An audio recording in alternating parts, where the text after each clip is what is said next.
Cinemoddities, late night movies with Rob and Zack. This is a podcast about cinematic oddities where we discuss any media that is too bizarre, abnormal, or off-kilter for contemporary audiences. Occasionally, these projects gel. Most times, they crash hard into the realm of obscurity. Join us as we delve into the cult classic swamp. I'm Zack. And I'm Rob. And there's so many ways I wanted to start this episode, but I can't break form. I have to begin with a question. It's a question that I always ask when I see it at the start of a movie. Zack, what the fuck is a McG? What is this? Is this really a person, or is this a Hollywood entity that just produces films? Like, what is a McG? Can you enlighten us, please? I'm pretty sure he's a robot that was crafted to direct Smash Mouth videos in the late 90s. And then both Charlie's Angels, right? Yes, and the Terminator film, if I'm not mistaken. Yeah, and then we go take a hard left turn into Terminator Salvation, right? I find it fascinating that we've only covered we've done 2 Jimmy C films, 1 Stanley Kubrick, 1 David Lynch, yet now we'll be covering 2 McG films. Oh, jeez. Oh, God. McG, I still don't like the name since our Terminator episode. I still don't think I like him as a director, but this movie, I think, gives me, I don't know, a sense of, I wouldn't say respect is the right word for him. Maybe understanding of his mentality a little better and his insanity. Well, there's a lot to this. Like the first thing I kind of wanted to frame this debate with was the thing that kind of like we said during our Nothing But Trouble discussion, where it was an instance where nobody used the word no during the entire production. Okay. And I feel this is another instance of that. Oh, that certainly seems like it, that this was a movie they were just like, how much random crap can we jam together in this Charlie's Angels sequel?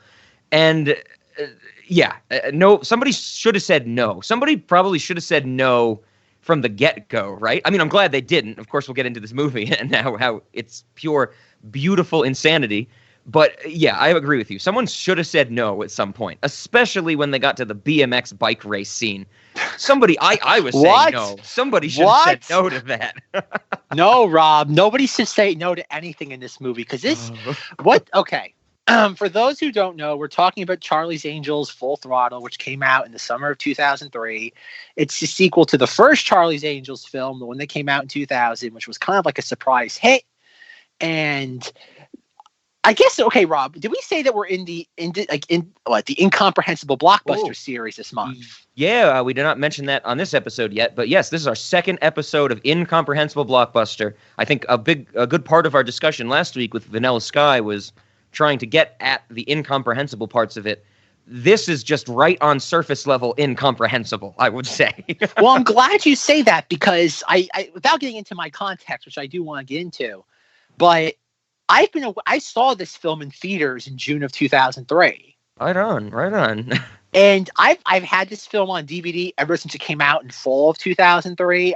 This film's always been around. I just recently bought the Blu-ray a couple months ago because it's the first time it ever got a Blu-ray release. That just goes to show, considering that Blu-ray's been around for like 12 plus years. It just finally now it got a Blu-ray release. It's kind of fascinating. For no other reason, it was to promote the Elizabeth Banks, Kristen Stewart film, which died a dog's death at the box office, by the way. Yeah. But after all these years, Rob, I have no idea what the plot of this film is, other than Demi Moore bad, Cameron Diaz, Drew Barrymore, and Lucy Liu good. Oh, there's our Nothing But Trouble connection, Demi Moore. There you go. Oh my God, I didn't even think about that. Yeah. And there's our Vanilla Sky connection, Cameron Diaz. I have to agree. Oh yeah, perfect. There you go. I do have to agree. I don't think I understand what this movie is about either. And just to get at that topic, I do want to read some notes I had that get to this idea. One of my notes is pretty near the start. So someone is collecting rings? ? And then later on, I have things like, why does the movie feel the need to painstakingly explain to the audience what witness protection is? That's a thing that happens. Yep, and there's a scene where the angels are tapping out Morse code on each other's hands to figure out their plan in the dark. It's ridiculous. And And a lot of, I think, what I'm going to get at with this movie is, I watched it. I was, I was coherent. Like, I wasn't, blackout drunk or anything like that. And I still, every set piece, every scene in this movie, I'd be watching it and I'd go, wait, how do they get here? Why are they here now? And I don't remember any of the connective tissue. And that added to the incomprehensibleness for me, where I was like, wait. And then at certain points where I was like when I was noticing this and I was trying to like keep in my head how they were figuring out where to go next. And the only one that stands out to me is Cameron Diaz is able to like, I don't know, do a chemical analysis of bird poop on her fingers. And so they know to go to a beach, I think. I think. Yeah, you're not wrong.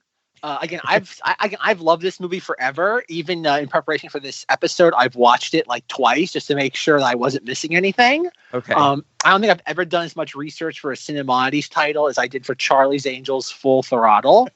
Nice. Because this movie, I want to describe the plot to it, but I don't know how. Like, I know I say that a lot of things, like whether it be like Gods of Egypt or Cat in the Hat, where I'm like, oh, I just don't know where to delve in. Like Rob said, the plot of this movie is Robert Patrick is kidnapped because of his ring, and somebody wants the rings that have the entire like database to like witness protection, like people. Yeah. And then Demi Moore's there for some reason because she hates Charlie. And yet that's the exact same plot from the first film. That the only reason why any of this is happening is because somebody wants to get at Charlie through the angels. Okay. And then they get the bad guys get the rings and then give them to Justin Theroux in possibly the greatest performance in the history of cinema. And Grady. he puts the rings in a chest that they have to like break into like on a dock somewhere. And then the angels get the rings, give them back to Robert Patrick, despite the fact he had access to them all along. Yeah, and that was where it lost me hardcore, because there's a whole plot where O'Grady wants, he has the rings because he wants Drew Barrymore to come find him. But then he's trying to buy the rings later when he had them. That's what I mean. I don't know. Yeah. And then Robert Patrick gets the rings back, despite the fact he could have had them all along. He could have had them in the first place. Yeah. And then he gives them to Demi Moore, who had them already earlier in the film. She proceeds to kill him, only to poorly try to kill the angels. And then she has this elaborate ruse to sell the list on the witness protection list on the rings to all the major like world crime families, including Justin Theroux, who already had the rings. Yeah.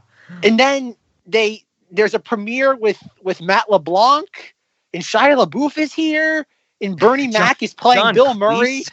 John Cleese is doing something. Crispin Glover's stuck on the set again. Nobody was able to shoo him away.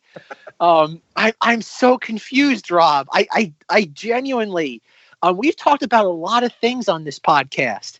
Yeah, I might be genuinely befuddled for the first time in that there's a plot here, but kind of in name only. Yes, that's a great way to say it. So yeah, I think, like we said, the incomprehensibility is totally on the surface level. I of course, I feel like we're going to have to discuss scenes in this movie. Do we want to do context, though, before we get into that? My context is relatively short, considering I've had this movie for so long. Sure. Mine is, I can still remember. I don't remember seeing the movie, but I remember the aftermath of it. Because I know I saw it in theaters, and then afterwards, for some reason, my mother and father, we saw it all together, which is weird. Because I'll get into that in a moment. My father's thoughts on this movie. Okay. But I remember afterwards we went to Best Buy, and that was a very special experience. Because when I lived in Florida, we didn't have a Best Buy, but I always knew what they were, so it really was this like exciting thing. Like, oh, we're going to Best Buy, and afterwards, I remember walking through Best Buy and they had magnets. I'm not making this up. Magnets of all the films that just came out like that summer. So they had like a Charlie's Angels magnet. Wow. They had like a daddy, I think it was like a daddy daycare like magnet. For some reason, I guess it was I think it was maybe some tool to like sell pre-orders maybe. I don't know. I remember that. But the most exciting part of this was I remember afterwards, like my mother finally bought me a Game Boy Advance SP, which I wanted forever because it had the screen that like illuminated, so you didn't have Yeah, it wasn't like the first one with the original. first one with the backlight. Yeah. Yeah, so you could actually play your game other than like in the broad daylight.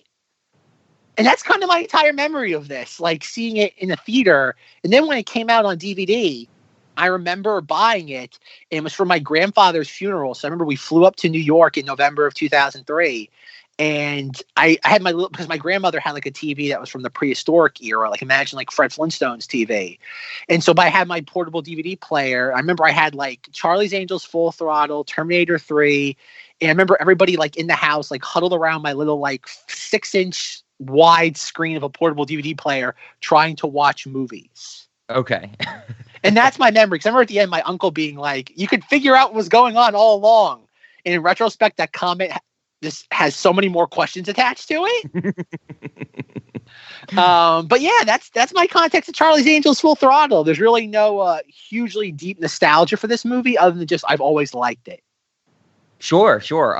Mine's pretty short too. I watched both of the Charlie's Angels McG movies back in the day.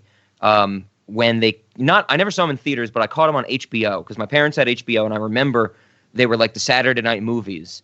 So I knew going into this, I knew I had seen it, but I didn't really remember it that well. And so that was pretty good. It was kind of like a fresh watch. Some things I remembered, like, I don't know why I remembered them, but I remembered that, how they know to go to Fred Astaire's star on the Hollywood Walk of Fame. Like I remembered Cameron Diaz like dancing in the sprinklers, and she's like, Astaire, Fred Astaire.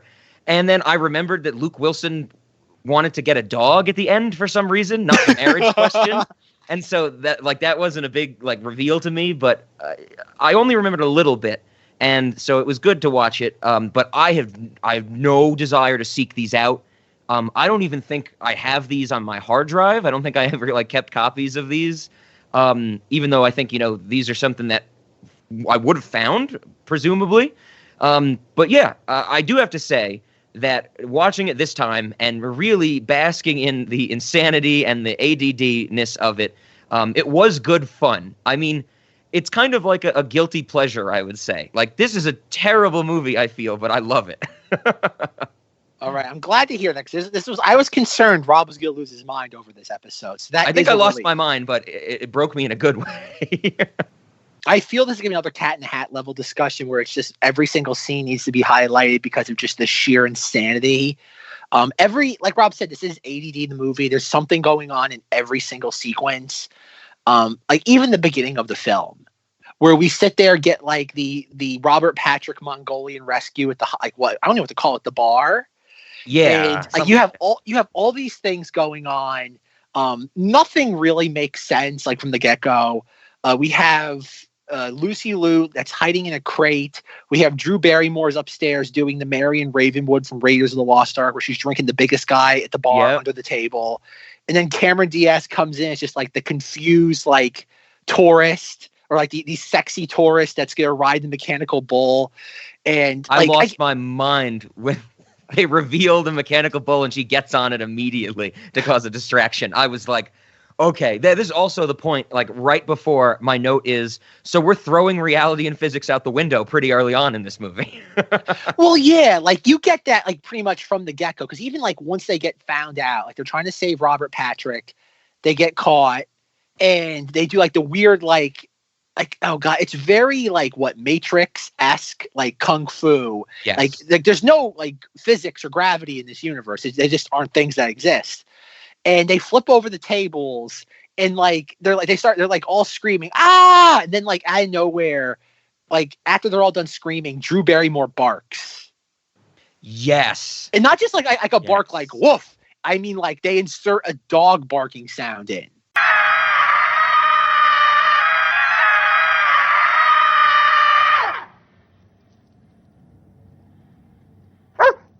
Yeah. Oh my god. There's so much in this movie that it's like rushing back to me. All these tiny weird, like you said, Cat in the Hat level, tiny weird details that are just so obscure and random.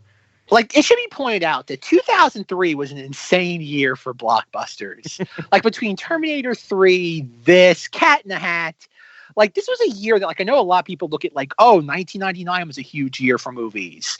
Like 1982 was a huge year for movies. I feel like 2003 is the year of the Cinemoddity. Oh, okay. Because we have so many of these just kind of like, like I don't want to say Cinemoddities, but maybe like inexplicable blockbusters that would never get made in any other time frame.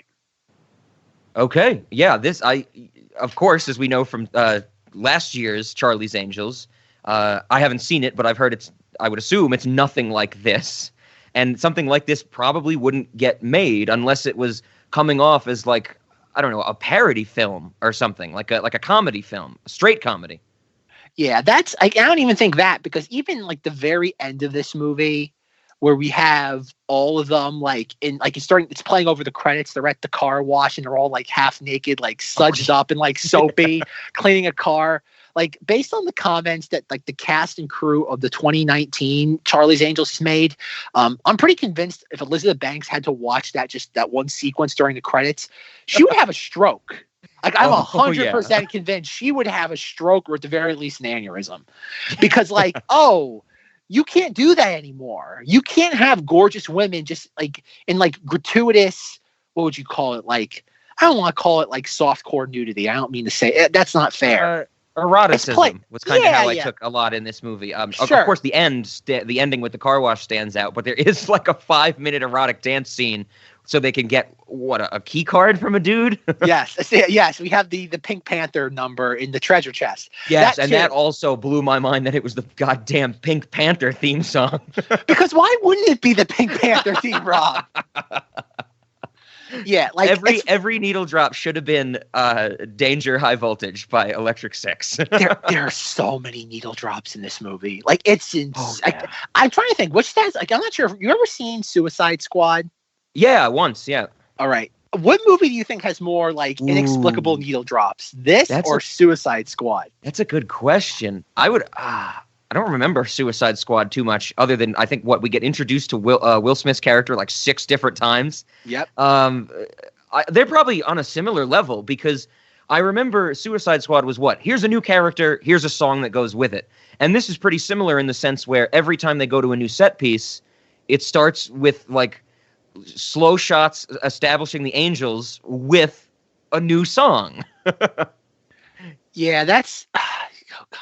That was grating on me after a while. Or not great. I was like getting nauseous, like I was getting motion sickness, you know? Well, after a while, like that's the only thing that made that film enjoyable, because you have to hear like the music. It's like, okay, at least I can kind of close my eyes and just listen to the music after a while. Yeah, at least the songs are good. Yeah. But no, I'm looking at like the highest grossing films of. That's weird. Why isn't it showing me a number one highest grossing film of 2003? Yeah. Oh. Because it was this. No, what it's doing. Oh, stupid Box Office Mojo. All right, okay. Because devoted listeners, minions of Cinemoddities, go complain to IMDb about Box Office Mojo. I think this came up last week too. Yeah, I know it did, because they've done something stupid now where they've done like when you click on the grosses for a year. Normally it took like a half an hour to get here. They do it now, so like it's no longer for the year; it's only for like what was in the calendar year. So like technically, the highest grossing film of 2003 is Lord of the Rings: The Return of the King. Oh, okay. But it's only listed as number 4 because it only made $249 million in 2003. The rest was made in 2004. I gotcha. Yes, they're really like messing with that. Okay, if I click a button. Okay, I click the button now. It changes the entire order of everything. So it's no longer 1, 2, 3, 4. It's like 4, 15, 1, 2, 3, 105. Yeah. If anybody knows, send us a comment. Why would you include Harry Potter in the Chamber of Secrets? It didn't come out in 2003. Oh my God, this is frustrating. Zack's having issues. I don't even want to attempt. So let us know if you know how to. You have the magic touch for Box Office Mojo. God damn, they really ruined Box Office Mojo. All right, so like these are some of the movies that came out in 2003, which I think are easily, I think Rob would agree, Cinemoddities. You have Pirates of the Caribbean, the first one, Matrix Reloaded, Bruce Almighty, Terminator 3, Matrix Revolutions, Anger Management, Ang Lee's Hulk, Too Fast, Too Furious, Daredevil. Oh wow! Charlie's Angels, Full Throttle, Cat in the Hat, Legally Blonde 2, Red, White, and Blonde. That's really the subtitle? They put blonde in the title twice? Yep. I hope someone got fired for that. Kangaroo Jack, but I'm not sure what. Yeah, it came out in 2003. The League of Jack. League of Extraordinary Gentlemen. Oh, I like that movie. Geely. Oh, tune in next week because I want to go to the Baywatch. Phone booth. Remember that, Rob? Where the entire movie takes place in a phone booth. Like Giggly, the entire movie takes place in a Giggly. Yep. What a Girl Wants, Jeepers Creepers 2, Malibu's Most Wanted, Dreamcatcher, the Poop Monsters movie, Johnny English. Wow. They're Stuck on You, the movie where it's like Matt Damon. It's like the conjoined twins. Dickie Roberts, former child star with David Spade. Oh my God, I forgot about that movie. Looney Tunes Back in Action. Nice. Good old Joe Dante. Yep. I mean, like, this is like, that is the year of the Cinemoddities. It sounds like it. I'm actually surprised. I've seen a good bit of those movies. Have you ever seen Stuck on You? No, I've never seen Stuck on You. I've been aware of it forever, though. I unfortunately have seen it, and I think right around the same time I was watching this on HBO, maybe. It blew my mind that a big part of that movie is they're deciding if they want to get separated or not. And they decide to get separated, but continue to live as conjoined twins most of the time, like with a weird bodysuit. That's how that movie ends. And Cher is a main character, like Cher playing Cher. The year of the Cinemoddities, folks. Yeah, 2003. Tune in to Cinemoddities 2023 as we cover the entire year of 2003. I think that might just be the rebranding of the podcast. We're just going to be 10-year anniversaries. Like 2021 will be all 2001s or 20-year anniversaries and such. That's happening, folks. That is happening. I've already started planning that out, being like, okay, it's happening. I can start planning out when we can start talking about Freddy Got Fingered. Yep, there we go. Perfect. Wow, okay, 2003. I never would have remembered all those coming out in the same year, but yeah, that's some insane stuff we had. Oh, it was a glorious time, folks. The early 2000s were insane. Like, they really were. It was this weird time in pop culture where nobody knew what was going on. All this weird stuff came out. But no, so, like, watching this, like, again, I do want to break down, like, every moment, but I know that's not possible. but, like, I can't even pick, like, a top, like, I guess I'm not even sure if we want to do it just for brevity's sake. Like, I guess my favorite moments in this film are Crispin Glover. Of course. Because I in preparation for this, I tried to watch the first Charlie's Angels film, and I find it very claustrophobic. Like, it's a film that makes me very uneasy because it just feels like it's not lit properly. It has that like late 90s, early 2000s lighting. In that, like, I guess they were just finally starting to process like digital video, and they didn't know how to like color time stuff yet. So like a lot of it's just like visually jarring. I just don't like that. But Crispin Glover, I'm pretty sure he dies in the first film. Oh, okay. I'm pretty sure, but then he comes because Tim Curry's in the first film. Melissa McCarthy's in the first film. She's in the bloopers of this film too. Yes. No, Rob, everybody in Hollywood is in this film at some point. This saying that somebody's in this means nothing. Even Bill Murray is a picture. Bill Murray's a picture. Home, yeah. His greatest performance in the last 20 years.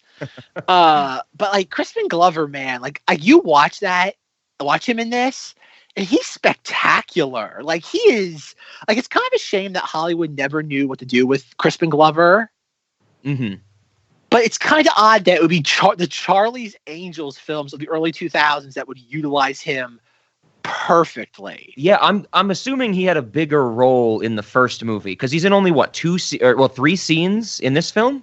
Yeah, he's at the motocross thing, and then there's like one brief moment which I love.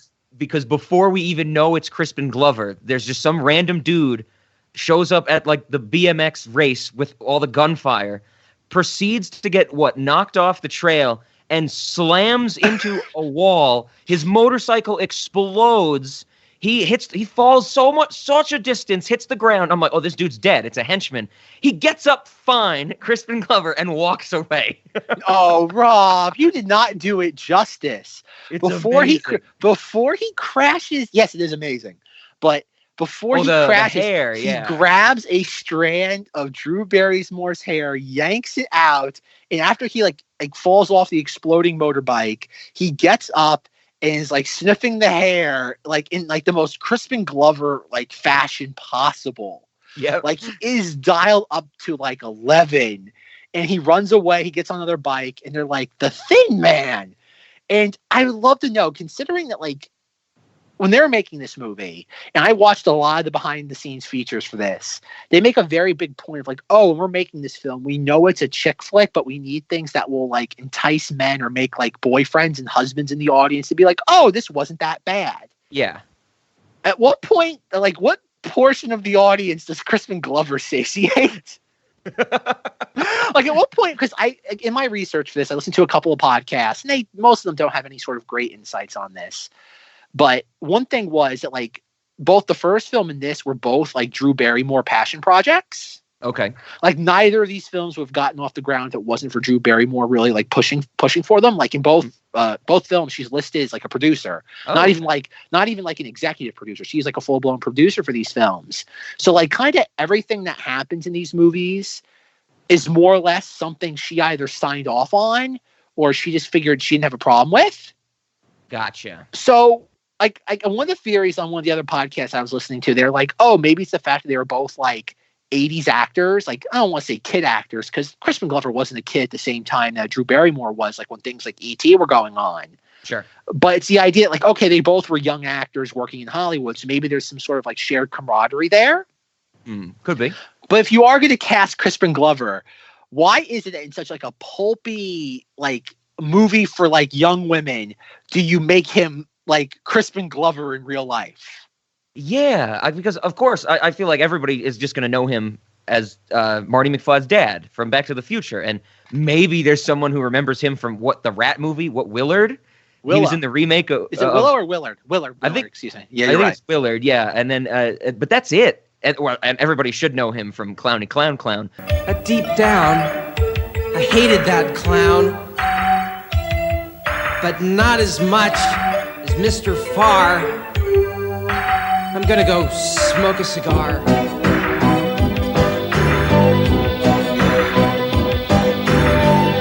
But you're absolutely right. Like, what does that do for anybody other than us that have a weird infatuation with Crispin Glover? That's what makes that's another layer of this film, because there's so much going on. And maybe the best way to maybe like dissect this film is maybe like on a character level. Oh, okay. Because like the plot, like you said, the plot just, it really does pinball all over the place. Like this is like, I can't think of another film we've ever discussed on this podcast where it's like, which way is up? Like you sit through this movie, you're like, wait, so Bruce Willis is here? Why with is hair, he, yeah. With hair, and he's being shot in the head? It's like, what? Yeah, when I saw him at the beginning, I was like, is he really dead, or is that going to be the twist? And I was like, wait, no, I remember this movie. He never comes back, I think. And it's like, weren't him and Demi Moore already like divorced by this time? It's like, oh, that's a good point. I didn't even think about that. Yeah. It's like, I what is going on? Like, apparently, Drew Barrymore asked him to like provide a cameo, and his condition was, oh, only if you like do a PSA for adoption, which her and I think the other cast members like obliged to. Mm-hmm. This like. I don't know, like I couldn't find any stories about like anybody being like dishappy with this film. The only story I could find was the studio wasn't happy with how much it brought in, because it apparently cost a lot more than the first film. Oh, okay.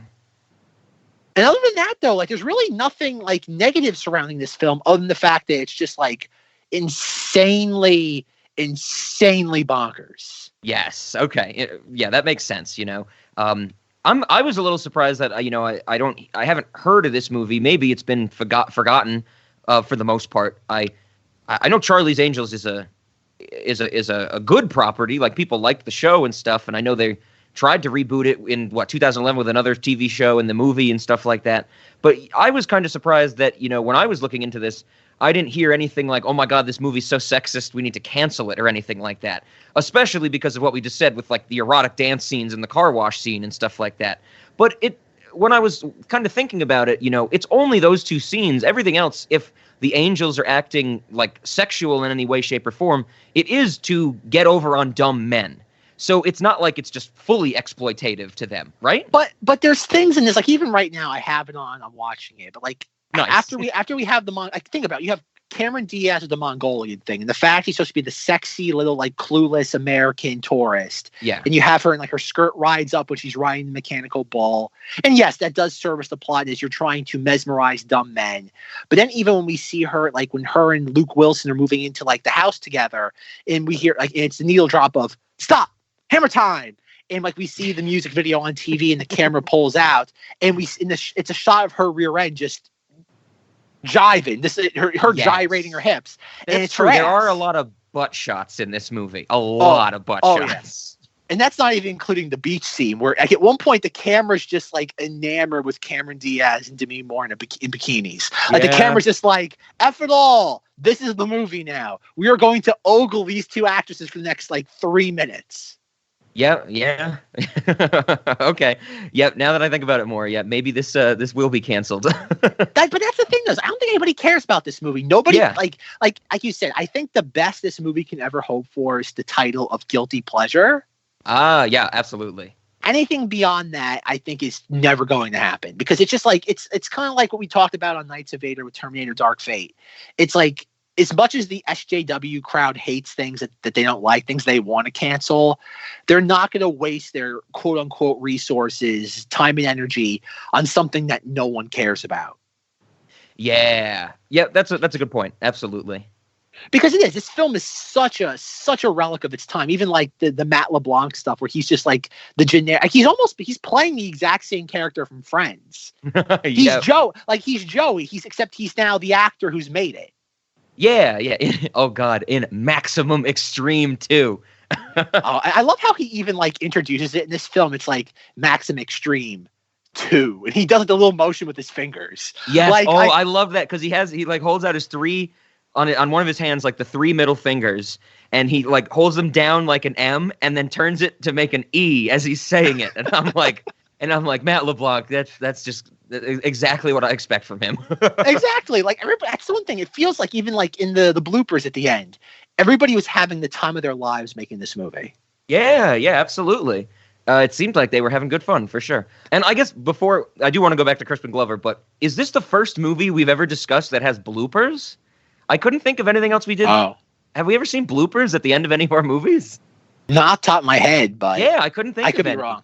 But so bloopers. I was like, bloopers, and once again, I think kind of a relic of its time. I remember that happening all the time when I was younger, watching movies in the early 2000s. There'd be a blooper reel at the end during the credits. Yep. Like even like you have the Bernie Mac parts because they replaced Bill Murray with Bernie Mac because apparently Bill Murray had a horrible time with the first film. He officially says like he hates McG now, but apparently he got into like a horrible argument with like Lucy Liu. I think the phrase "God, you can't act" was used towards her. Okay. By Bill Murray, but again, allegedly he said that. But even like how we're introduced to like Bill Murray as the new Bosley, like they all get called into like the office and they come walking in. They're like, "Good morning, Bosley." He's like, "What's happening, Angels?" And I'm like, "Oh, I miss you so much, Bernie Mac." Like, "Oh God, we lost you so soon." But even like how like his first scene, like they all sit down at the couch and he's like, "Angels, what's this?" And he like tasers himself in the chin and his afro starts to smoke. And I'm like, and they all start giggling, and it's like, what is going on? Like, why doesn't Bernie Mac not know what a taser is? Yeah, and he also doesn't know what a Kevlar vest is, and he's like, why would you ever need this? And I'm like, for later in the movie. Like, his whole intro scene threw me for a loop because it starts with him. He's like complaining about how much the Angels are spending, I think. And then, so he knows enough about the inner workings of like Charlie and the Angels to complain about their spending habits and what they're getting. But then he is baffled when the map turns into a TV. Yeah. And it's like, how do you not understand that if you know enough about the accounting of this business or whatever it is? I guess maybe it's his first day on the job because like they say a couple of times, like he's like, "Oh, so what does a Bosley do around here?" Yeah. It didn't jive because some dialogue made it seem like it was his first day. Some of it didn't. Yeah, I again, his thing, like, I wonder if it's because I know in the behind the scenes stuff, they're like, "Oh, we shot all of his stuff. he was filming whatever TV show he was working on at the time. So like, oh, we had to work around that. So maybe that's what it was. Maybe it was like a weekend's worth of shooting. Oh, okay. So it was just like they brought him in to like just riff. And that's what he does, especially in the beach scene when he's talking about his dick shrinking up in cold water. Well, even that too, like the whole fact that like that scene is like all those 3 scenes are filmed, and outside of the one shot of the 3 trio, the Angels, like behind, like after Cameron Diaz gets the body wax, none of them share that sequence together. They do not, like outside of Lucy Liu and Drew Barrymore. Like Bernie Mac is off in the corner, like you said, screaming about his penis. I think I lost my nuts. Do the nuts ever get small on you? When I get in the water, they just shrink up, man. Like become like one marble. Cameron Diaz is having like lesbian sexual energy with Demi Moore. Yeah. Like it's what is going on? And Robert Forster is here for some reason that makes no sense. I'm with you. I think this might be one of the first movies Zach and I are at a loss for words. I don't know how to describe this film. Like, who would have thought that describing Mike Myers' Cat in the Hat would be easier than this? Yeah, exactly. So I guess I did want to ask about the beginning of this movie. This is the second one. We had Charlie's Angels, like we said, in 2000, and then Charlie's Angels Full Throttle in 2003. Why does this movie have backstories on all of the Angels? Shouldn't that have been covered in the first movie? Or is this just like a new episode of the show? That's what the TV show did. It was like apparently at the beginning of every episode, it's like these are 3 fantastic women, and look at their like very like diverse backgrounds. Okay. That's how the show was. Oh, gotcha. Yeah, I never watched the show. Unfortunately, maybe. I know it was very successful. But that's kind of, I was like, this seems like that's where it gave me the sense of, oh, is this just like these movies are just long episodes of the show? Because the voice of Charlie, John Forsythe, I believe, he was the voice in the show. Yep. So they do have that connection going, especially when they're talking to like old Angels or previous Angels of Charlie's, and then and seeing what Jacqueline Garrett, who is actually one of the Angels on the show or something like that. Sure, Jacqueline Smith. Kelly Garrett is the Angel's name. Yes. So this is kind of like in the same universe. It's a continuation of the show to some extent. Yeah, to some extent. Like this is before that sort of thing was like very popular. But no, like. That's what I mean, though. It's like apparently Drew Barrymore was smitten with the show. Like she loved the show growing up. Okay. And she wanted to kind of give it like its time in the sun. Because even at like, isn't there a point in this movie where they're talking about the fact that like every show, was it this movie? No, it was the first one. The first one makes the joke. The very first movie begins with LL Cool J, and he's on the plane, and they're like watching T.J. Hooker the movie, and he's like every show now gets a movie revival. What a waste! And it's like, oh, ha ha ha ha! Like this, like that was like insanely witty for 2000. Now that's just like, oh no, like that's our entire culture right now is just like regurgitating these things. Yeah.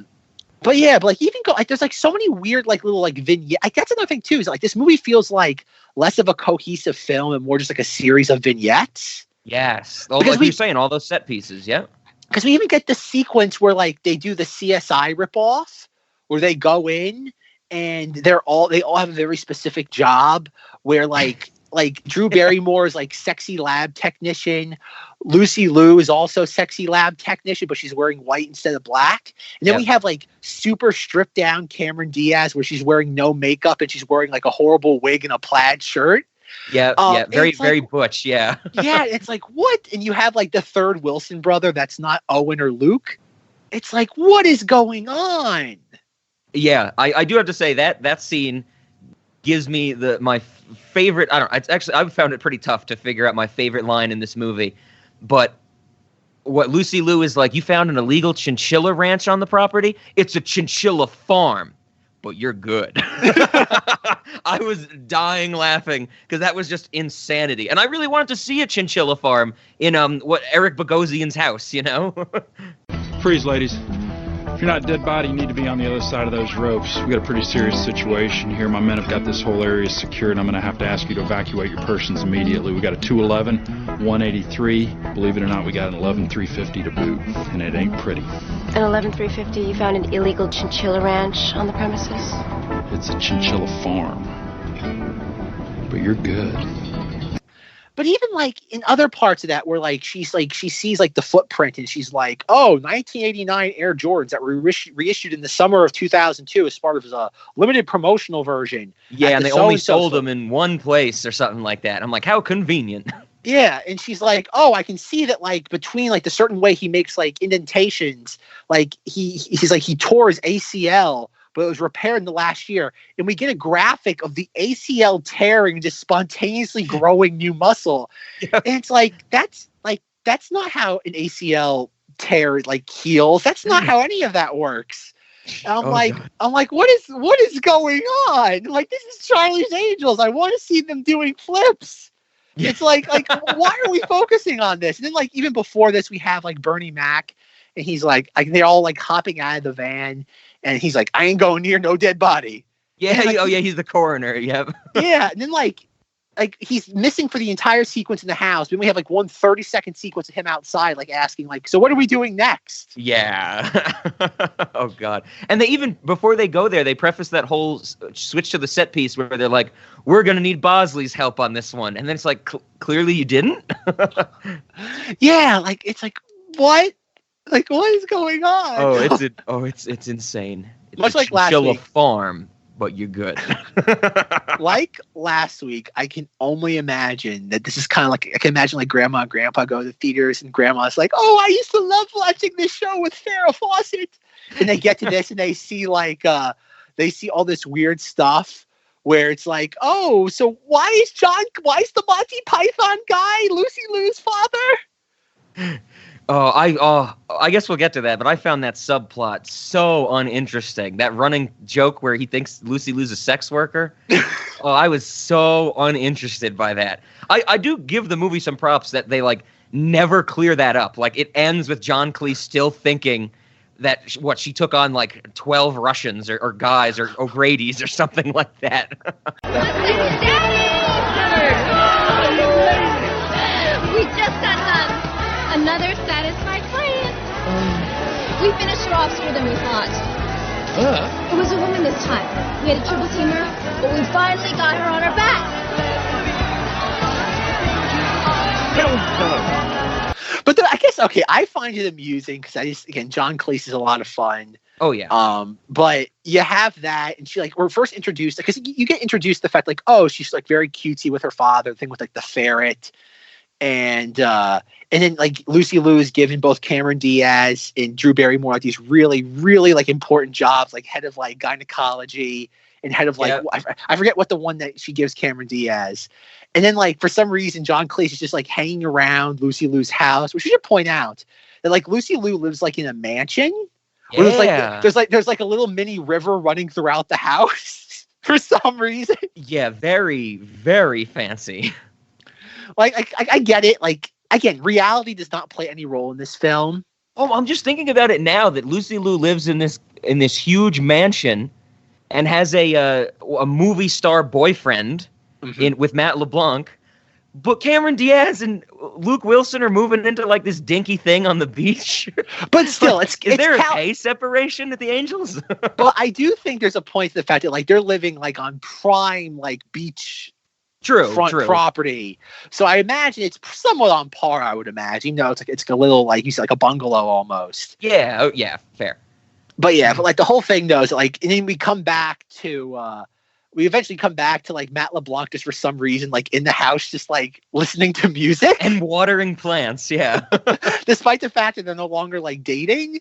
And John Cleese. Timeout, yeah. And I love that like John Cleese is like, who are you? Oh, I'm whatever Matt LeBlanc's character is. You probably heard of me, Maximum Extreme 2. And John Cleese is like, no. That I did really like that because we get that at the start and at the end when Matt LeBlanc's at the red carpet premiere and people are like going crazy about him. get one The shot guy- of John Cleese just like going, like he looks baffled. I like that he's at the premiere. Yet there's that one guy. He's also a character actor. I can't think of his name. And he's like, Jason, and like, and it's just like this utter look of just perplexed nature on John Cleese's face. Like, I feel like John Cleese is like the opposite of Crispin Glover. Crispin Glover just showed up and nobody told him to leave. Somebody just like kidnapped John Cleese and threw him into this movie. Yeah, I had totally forgotten that he was in it. And when he popped up, I was like, oh my God, John Cleese? And then they gave him nothing to do. Like, that's the best part, though. Like, there's so many cameos, and a lot of people are just kind of just background dressing, but they're just like such high caliber background dressing. Yeah, absolutely. Okay, and I guess speaking on that note, we have to talk about Crispin Glover's second scene, which is his backstory from Carrie Fisher, another cameo that I was not expecting as Mother Superior of the nunnery or the orphanage or whatever it was. That another solid laugh, genuine laugh for me. She gives the whole backstory where Crispin Glover was a weird kid in the orphanage. He never liked getting haircuts. And then and she's like, I don't really see him anymore, except for the occasional strange haircut. And it cuts to her cutting Crispin Glover, like adult Crispin Glover's hair, and him freaking out like he was as a kid. That was great. He came to us when he was 7. He was found wandering in the hills, living off roots and insects. We believe his family was part of a Romanian circus troupe who died in a terrible fire. Although the doctors could find nothing physically wrong with him, he never spoke a word. And there were other idiosyncrasies. He was a painfully shy child until it came time for his monthly haircut.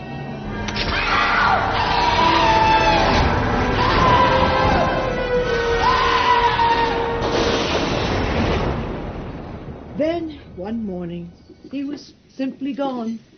The Thin Man was protecting Max. So you're saying this man is the sole benefactor of your orphanage? Yes, he really is an angel. Mother, have you had contact with him since? Well, not really that much, except for the odd haircut now and then. Yeah, that sort of stuff is just so much. It's just like, did they write any of that? Like, did they plan that? Because like in one of the behind the scenes featurettes, they're talking to the producers. And they're like, this film was a logistical nightmare. We have all these actors, we have all these set pieces. We don't know which way is up half the time. Yeah. Like it's kind of like playing 4-dimensional chess. You move one piece and the entire board falls apart. And it's like, yet I guess this is the end. Like, that's the weird thing with this movie, though, is that like narratively, this film is like a mess because there is no plot. But like, it's so competently made. Like, all the shots are framed perfectly. Everything is lit well. All the actors are hit their marks. Not like some of the effects look jarred just because they're a product of their time.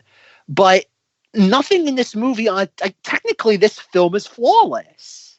Yeah, I think the biggest complaint anybody would have in that respect would be like the bad CGI. But it was 2003, and how else are you going to get somebody in midair on a BMX bike standing up and shooting guns and being able to land? You know, it's got to be bad CGI in the early 2000s. Yeah, and that's just where it's like, so how does this, like, you have so much planning, so much effort goes into this, so many man hours. Mm-hmm. Yeah, how, like, no one figured out, like, oh, none of this makes sense. Yeah, who knows? because like even though Drew Barrymore was like the push behind this, she ain't the one writing $100 million check. Exactly. I'm just imagining people seeing the dailies are just like, you know, once you know, maybe not the early stuff, but like a little later on, they're just like, oh, okay, we gotta look at this Full Throttle project again. Let's rip some coke before we do it. we need to understand this. That's what it feels like, though, because it feels like a bunch of vignettes. It doesn't feel like any sort of story. Yeah, absolutely. And all these characters come together and have these scenes, but, you know, it doesn't really service anything until it's just like, oh, this angel's bad, and we got to have a fight scene, and then that's pretty much it. All the bad guys get arrested by Robert Forster. The end. Yep. And I think specifically, once again, with Crispin Glover, his final scene when he shows up to help the angels at the end, which I don't get. Was that set up in the first movie that they won him over? But like you said he died in the first movie. I think he died in the first one, but I could be wrong. I could be wrong because it's not explained his appearance in this at all. Yeah, and he dies in this movie when he rams his BMX bike into a wall and it blows up. I think he can regenerate or something. But no, Crispin Glover's last scene, he returns for the most amazing romantic scene I think I've ever seen. Oh, it's delightful. Oh, it is like, that's the weird thing. Like, maybe that's, again, Drew Barrymore's element of him being in this. Sure. Is that, like, it's the most romantic moment in the entire film. Yep, and it's all done with, like, grunting and open mouth faces. Exactly. And that's, I think about, you have a Charlie's Angels $100 million film with a romance between Cameron Diaz, Luke Wilson, Lucy Liu, Matt LeBlanc, all these like pretty attractive people. Yet the most convincing romance is Crispin Glover and Drew Barrymore like just yelling at each other. Yes.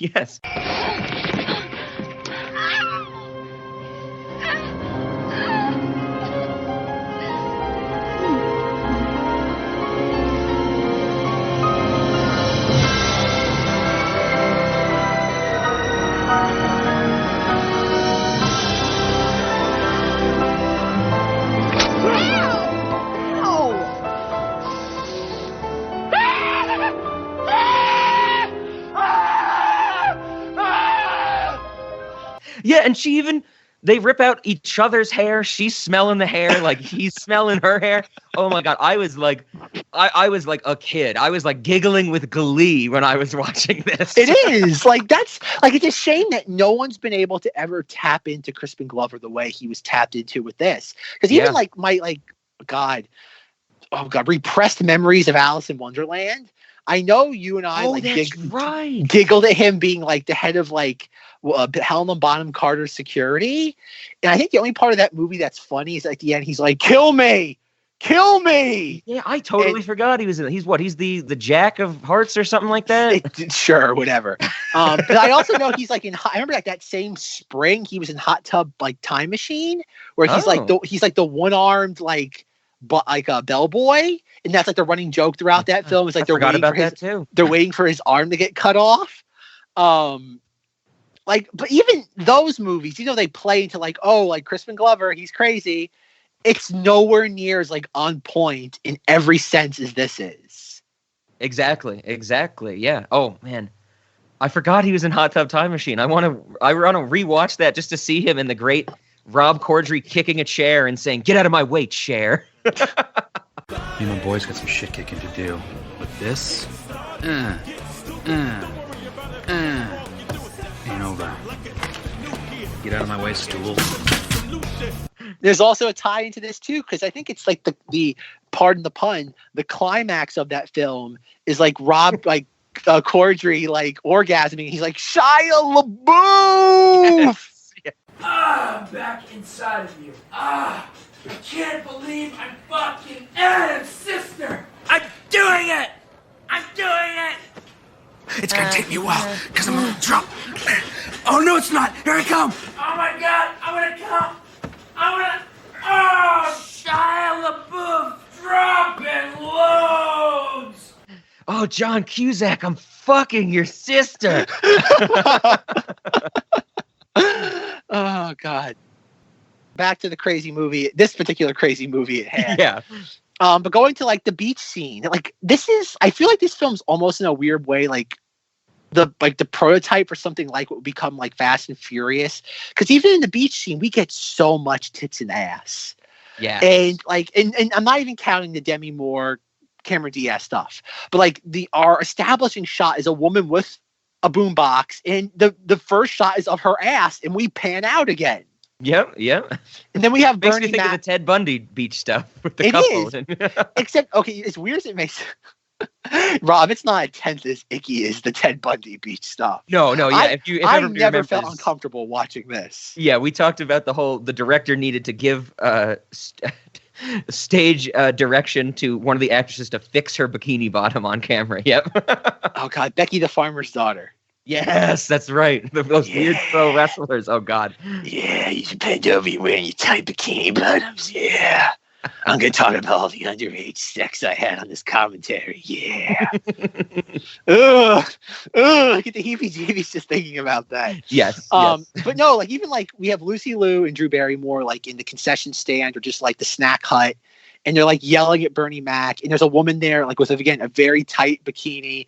And like he's like hits her ass with the surfboard. He's like, I can't hear you. I got sand in my ass. And it's like, what is going on?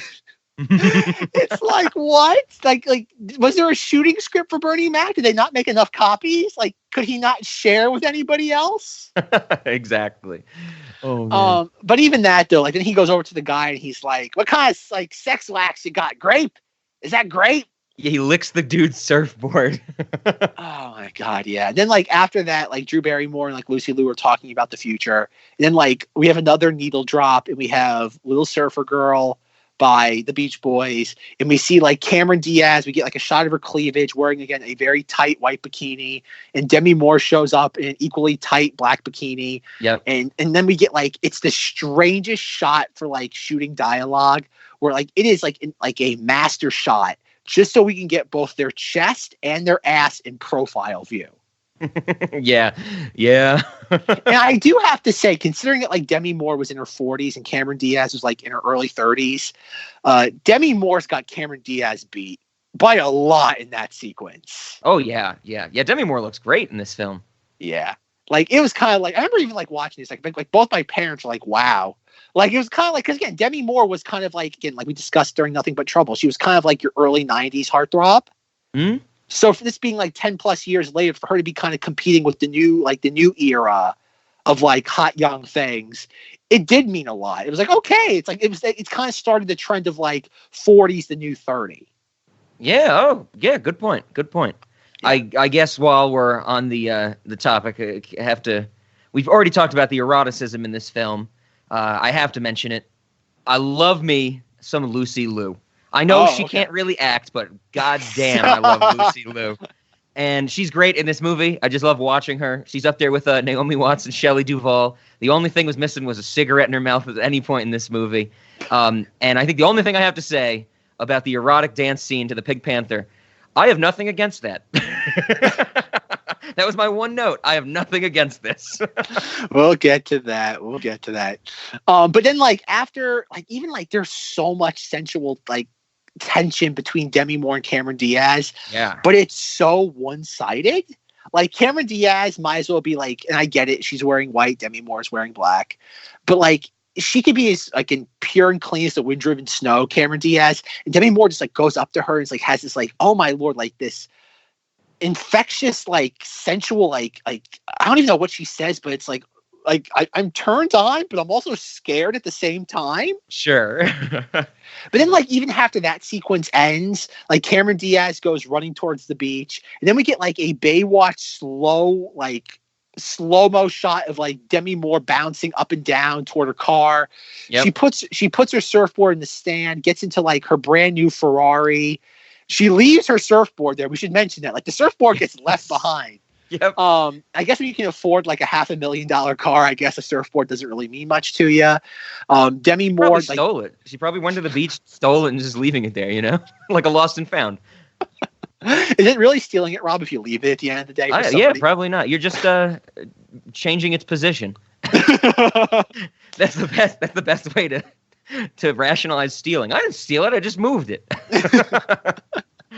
I used it without asking. Yeah, exactly. But yeah, she tears out of the parking lot. It was actually kind of fascinating, like the reason why this film. Like you look at this film, even though there's some really neat special effects, you're like, how does this film cost like 9 figures?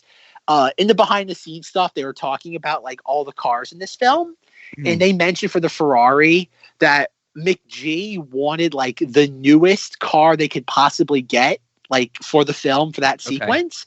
And apparently what it was that that Ferrari was shown for the first time at like the 2002 like auto show, like in France. Sure. And then it was immediately flown to California with the technician and the translator for the technician. And apparently that car, that Ferrari, that model the first time it had ever been in North America and anybody had ever sat in it was Demi Moore. Oh, wow. Right on. So, and apparently, so yeah, that was a thing that happened just because McG wanted it. And it should be pointed out that like McG like essentially now works at like a Burger King. I think we should point that out that like he's no longer directing $100 million films or $200 million films. Yeah. I'm pretty sure like if you go to a Burger King and like, I don't know, Van Nuys, there's a good chance that he's filling your milkshake order. Oh, right on. Yeah, I mean, I think the last thing he directed was a Netflix movie, The Babysitter, which we talked about in Terminator Salvation. The movie that does not exist unless Mad Men also exists. Stupid. But yeah, so like that's a thing that happens. We get some more gratuitous TNA of Cameron Diaz surfing. Oh yeah, and that's where we get our great Electric Six. Danger, danger, high voltage. Fire in the disco. Fire in the Taco Bell. Fire in the disco. Fire in the gates of hell. Don't you wanna know how we keep starting fires? It's my desire. It's my desire. It's my desire. Don't you wanna know how we keep starting fires? It's my desire. It's my desire. It's my desire. Danger, danger. High voltage. When we touch. When we kiss.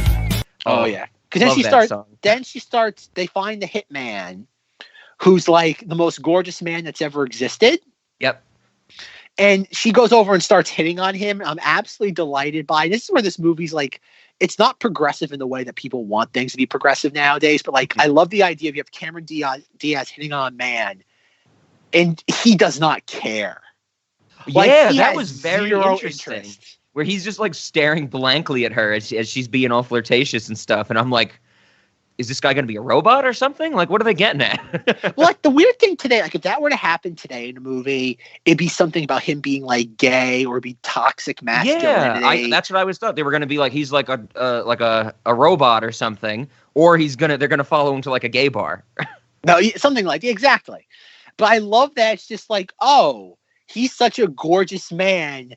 Nothing short of Demi Moore like impresses him because we see him sleeping with Demi Moore in the beginning of the film, right? Yeah. They're in cahoots. They're in cahoots. And then like I guess the final moment of this sequence is that we have like Drew Barrymore starting to feel insecure about like the future. And so we get like all these different cameos of like other angels replacing like them in the future. And the best one is we get like Drew Barrymore in Dan Aykroyd old man makeup. And it's Mary-Kate and Ashley Olsen being like, "Good morning, Charlie." Yeah, that definitely caught me off guard. Another inexplicable cameo. Exactly. Yeah. Were they were still notable were they in 2003, the Olsen twins? This is right before they dropped off because I think their last major thing they did was their film that came out in 2004 called New York Minute. And that was that bombed royally. And I think after that, they're like, okay, we're done with this. Like, we have more than enough money. We're going to live our lives now and give like cocaine to Heath Ledger. That was kind of like allegedly. That's what I was about to say. You beat me to it. Yeah.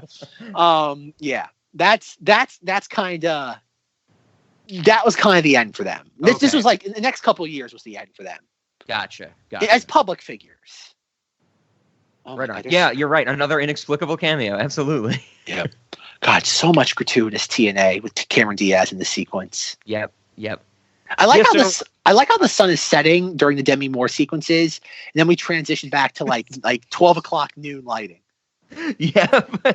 McGee's just like, oh, this is gonna be a great shot. You got the natural light right on the tits and the ass, and then we'll just do everything else earlier in the day. It doesn't matter. Nobody's watching the background. They're looking at Cameron Diaz's ass.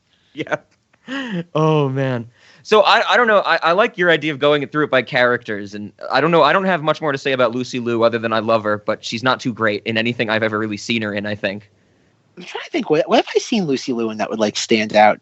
I don't think I know. Like, does she still do Elementary? Is that still a thing? I think that might have ended, but I do remember that. I really liked her in, I don't know if Zach's ever seen it, but codename The Cleaner, the Cedric the Entertainer movie, where she's his wife. I've heard of that. I've never seen it. I think that movie's hilarious. And she's pretty good in that, but everything else I've ever seen is just like, she's not really doing much, you know? Yeah, she's just kind of sleepwalking through it. Yeah, exactly. Yeah, what else? Well, Kill Bill, of course, can't forget. That doesn't count. She didn't really have much to do except, swing a sword around, right? Yeah, she doesn't have a role in that. Oh my God, like even like the motocross sequence, because I am going to fall into the Cat in the Hat trap. I have to go through every sequence of this movie. Sure. Like even that though, it's like it's so over the top, but it's like it's so like I don't even know though, because like there's certain things in that sequence that like the thing like with the guy's hitting on Lucy Liu and she's not interested, that's pulled right from the first film. That exact same gag happens. They're at like a stakeout at a party. Oh, and like some guy comes up to her and is like, "Hey, I was thinking about well, maybe we can." Nope. And that happens. Then we even have a shot of like Cameron Diaz on a bike revving the engine. We have this like really gorgeous, like young John Travolta looking guy as he just kind of like throws his hands out and she does this weird like arms like come at me bro motion. Yeah. And it's like, what is happening? Like, why did you like, other than the fact that like it's a cute moment, why is this in the movie? Yeah, what's the point? Exactly. I'm not saying you have to cut things out, but like I would imagine there's things that they could add in here that were character moments. Because like you do have like one of the very, very few instances of a plot where like Drew Barrymore goes up to Cameron Diaz and she's like, "So how do you see the future? You gonna get married?" And Cameron Diaz is like, "What? Married? Who wants to get married?" And it's like, oh. It's like, so like that's a thing because like none, like I understand, like I don't expect characters in a Charlie's Angels movies to have character arcs, but like Lucy Liu has no character arc other than just like, I'm going to get back together with Matt LeBlanc. Cameron Diaz is just like kind of just stumbling through this as Cameron Diaz.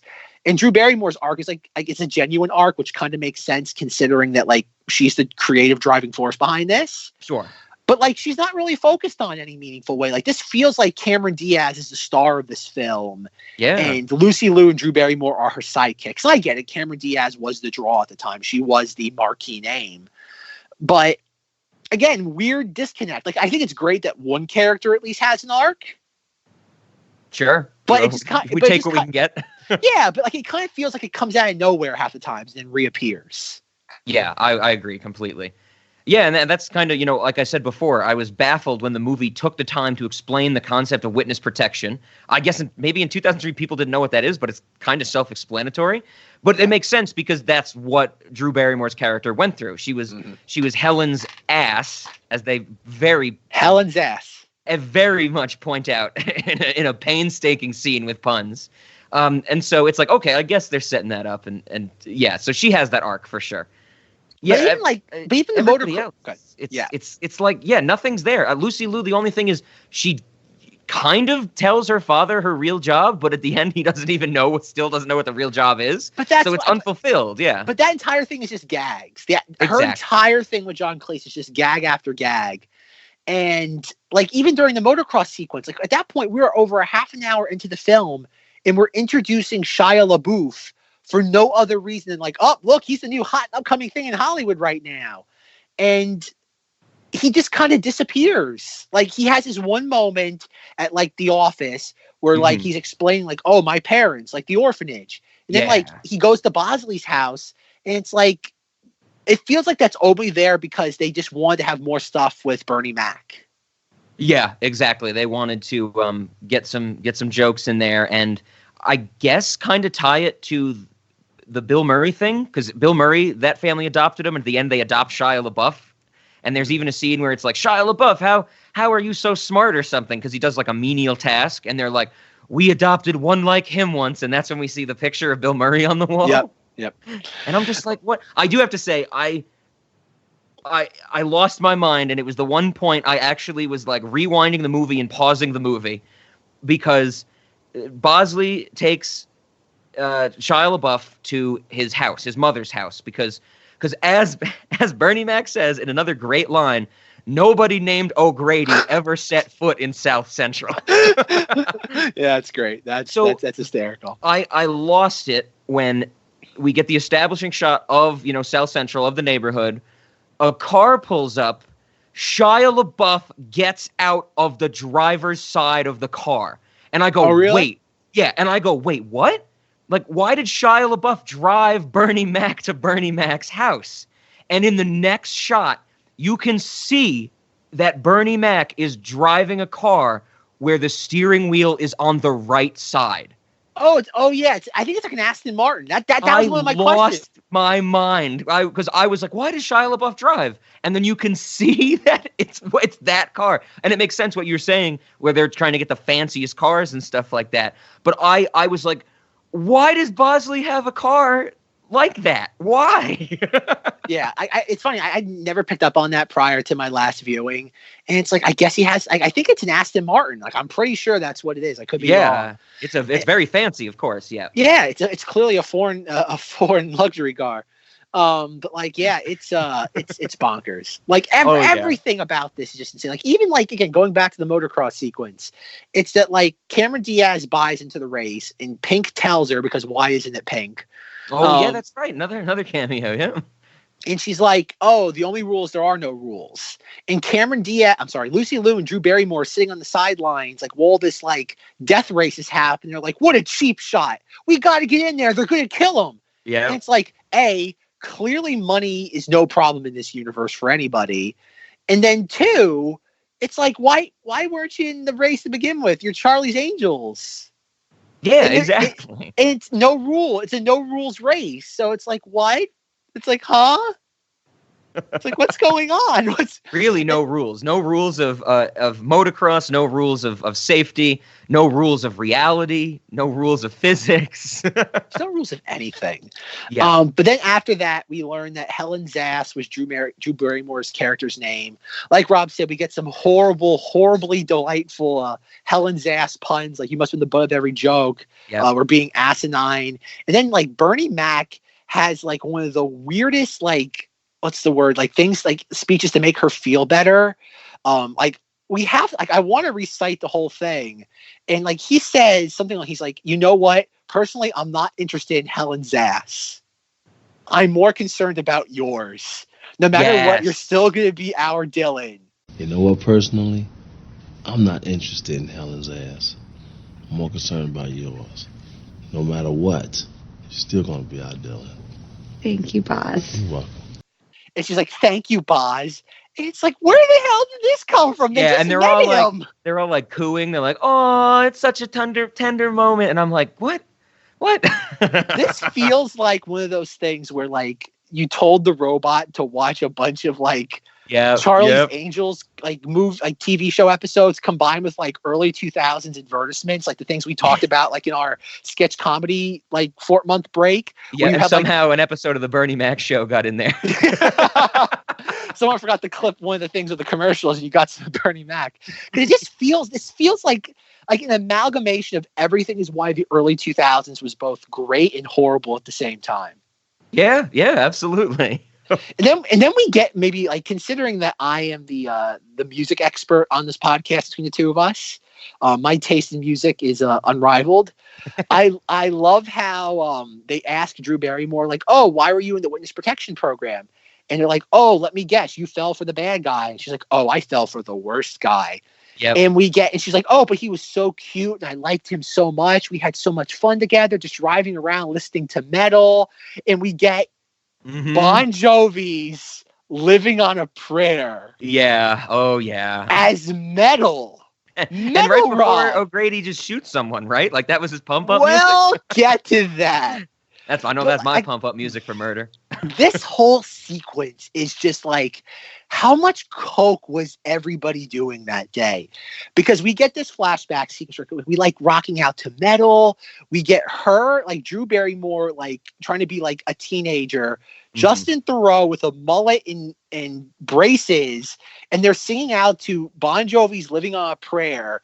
And then out of nowhere, they start just like rubbing tongues on each other. Oh, that was so gross. And I'm like, what the hell is going on? Like this might be genuinely the spiritual successor to Nothing But Trouble, because nothing in this movie makes sense at all. Yeah, true. The only thing this was missing was a giant pile of toasters. And then like he's driving a Trans Am because why wouldn't he be like? What is it? Is it a Trans Am or is it a oh my god, what's the car? Oh my god, it's on the tip of my tongue. It's gonna drive me nuts. I think it's a Trans Am or maybe a Camaro, maybe. Yeah, Camaro. Thank you. And she's like, "I love you, Seamus. I would die." And I mean, like, she is dialing it up so. I would die for you. Like, we have to insert that in here. Like if you tell somebody you love them and you're not screaming it to them while Living on a Prayer is playing in the background, as your boyfriend who has a mullet and braces is about to shoot the train conductor from the Matrix Revolutions, I don't know what the hell you're doing in life. I love you! I would die for you, Seamus! Like I love the idea of having like the train conductor from the Matrix Revolutions. And yes, folks, I'm going to continue with that because this is 2003. That's all everybody was thinking about in 2003 was the Matrix. Perfect. And we have Justin Theroux with a mullet and braces go over to a homeless man. Like, I think he's eating a cannoli. Something like that. It's a cannoli, and it's like, "Oh, Grady, what are you doing here? You got some balls to show up here." And he starts literally waving his cannoli at him. He is waving the cannoli, and Justin Theroux pulls out a gun and shoots him. And she's like horrified, and it's like, honey, of everything that just happened here, that is the least jarring thing. He has braces, a mullet, like a weird super tight soccer jersey. Yep. And he's like, he shot a homeless man eating a cannoli. Like, this is the weirdest thing. Like, you shouldn't be perplexed by any of this. Oh man. Yeah, and then the flashback just ends and Drew Barrymore's like, I turned him in. I ratted him out. It was the logical thing to do after all that. The cocaine, after being high on cocaine for 3 years straight, it finally wore off at that exact moment. Yeah. But something like in the behind the scenes stuff for this, apparently like she wanted Living on a Prayer for that sequence, but apparently like the licensing costs were like astronomically high. Sure. Or something. So like she personally reached out to Bon Jovi and he found like a legal loophole for them to use the music. Right. So like, where does this like metal thing come from? In what universe is like, even like, I think as Rob knows after I shared my Spotify like music of the decade genre list with him. Yep. You didn't let one genre define you. No, I do not, Rob. I love my post-teen pop. But even I, the person that only listens to early 2000s era pop, in no universe would I classify Living on a Prayer as metal. Yep, no one would. No one. Cocaine's a hell of a drug. It's insanity. Oh my god! But yeah, it's just bonkers. Like this, like, and you know what the sad part is? That we are like barely a third into the movie. Yeah. We've only jumped ahead for Crispin Glover. God bless Crispin Glover. And then even like how we're introduced to like Justin Theroux in the present, we get a fantastic Cape Fear reference.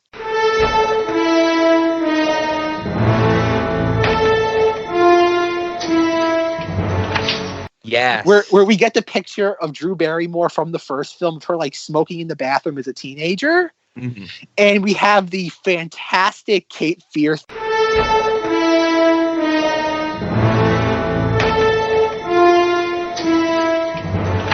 theme of womp womp womp womp womp womp, which even though it's not as fun as the Annihilation sting, yeah, I want anytime we say the words Cape Fear,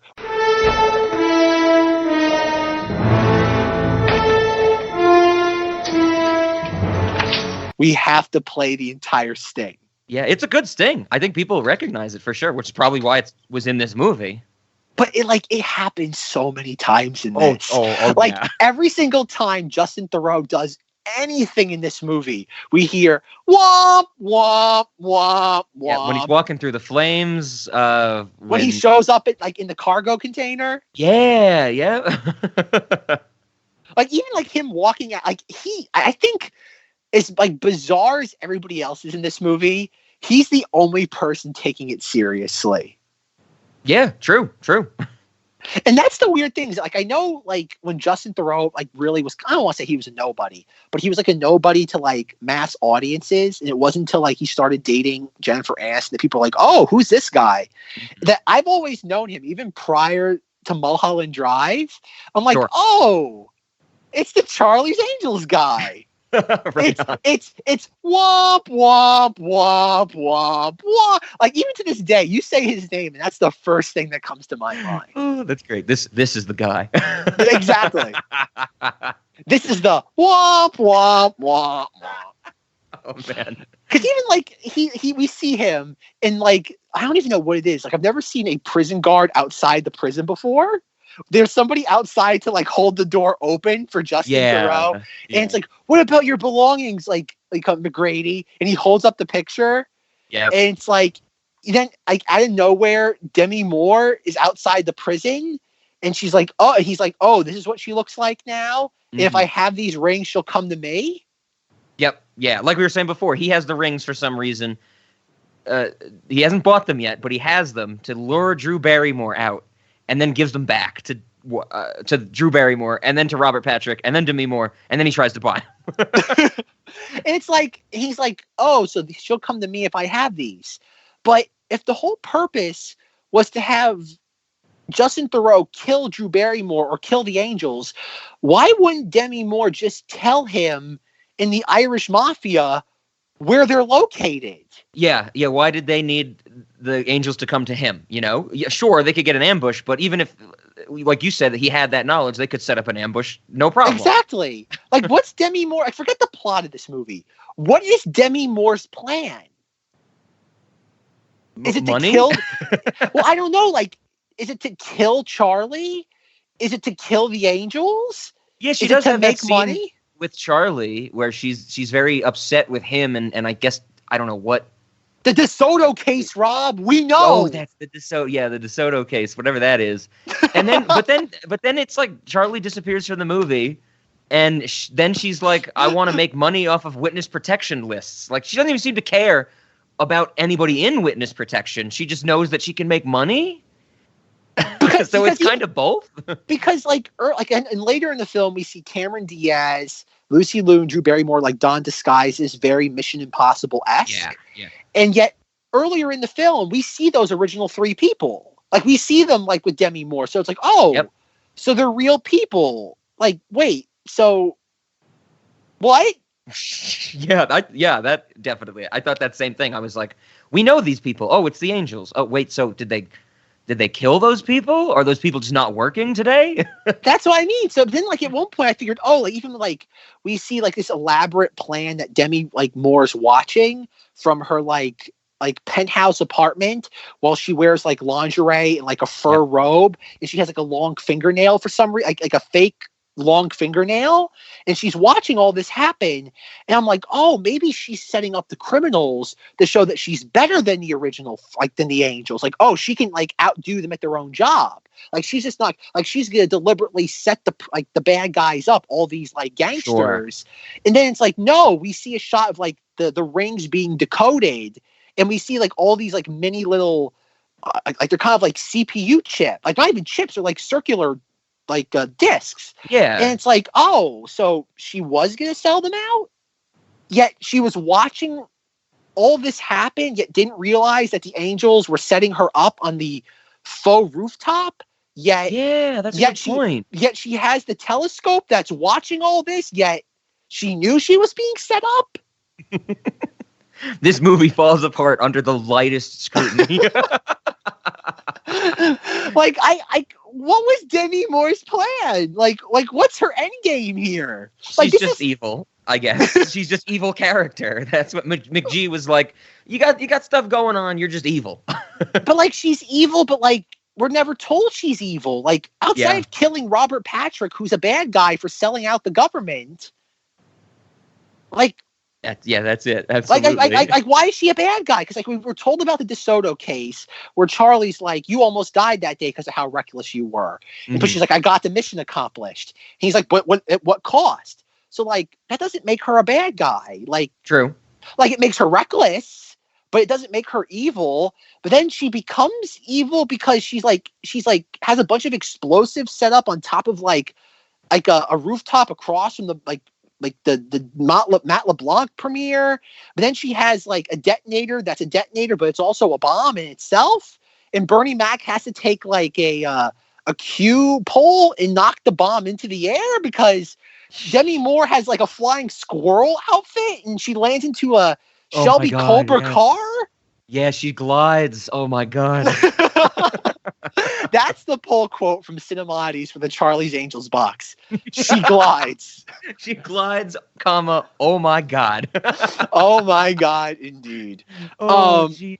Can we, I don't know, on the Demi Moore topic, I did want to talk about her death scene. Oh yeah. Where does she fall? She like falls into a pit and explodes, but she falls into a pit that's underneath a stage. Like it makes no sense. It's not even a trap door. They like damage the stage. Yep. And then there's an infinite pit underneath it. I'm like, what? There's an infinite pit with gas that's running currently for some reason. Yes. In Los Angeles for some inexplicable reason. And for no reason she starts firing her gun despite the fact there's nothing for her to shoot at. I was so confused. Because I was like, where did she just go? Where did she just fall? Into the sewer system? Like, I get the fact that, like, McGee's trying to be clever. And it's like, oh, it's her descent from heaven. She's falling into hell. A fallen angel. Yeah. I get it as, like, on paper as a concept. But in execution, it's just like, okay. She has to fall now. So just do it. Just do it. Oh, we got off the top of the building. Because she had to glide, of course. So I guess we'll just make her fall anywhere. Yeah, that's what it is. It's just like okay. It just happens. Yep. That's my pull quote for this.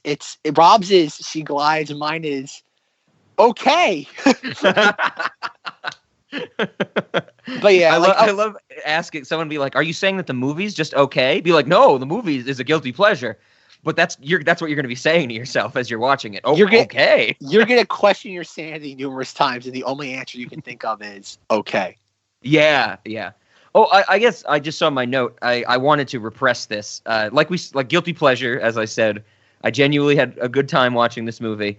There was one thing I absolutely hated, on an actual like dialogue and movie level. I hated.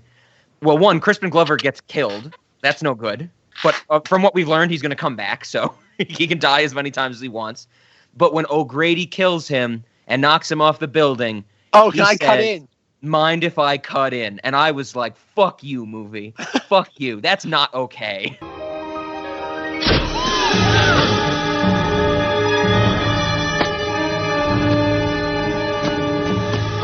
if I cut in? No, I'll allow it because it's so over the top. Like in this movie, like and again, it's Rob. Think about it this way: the only way it would have been worse if when Crispin Glover died, he was like, "Drew Barrymore, you are my density," and I was like, "No, stop it."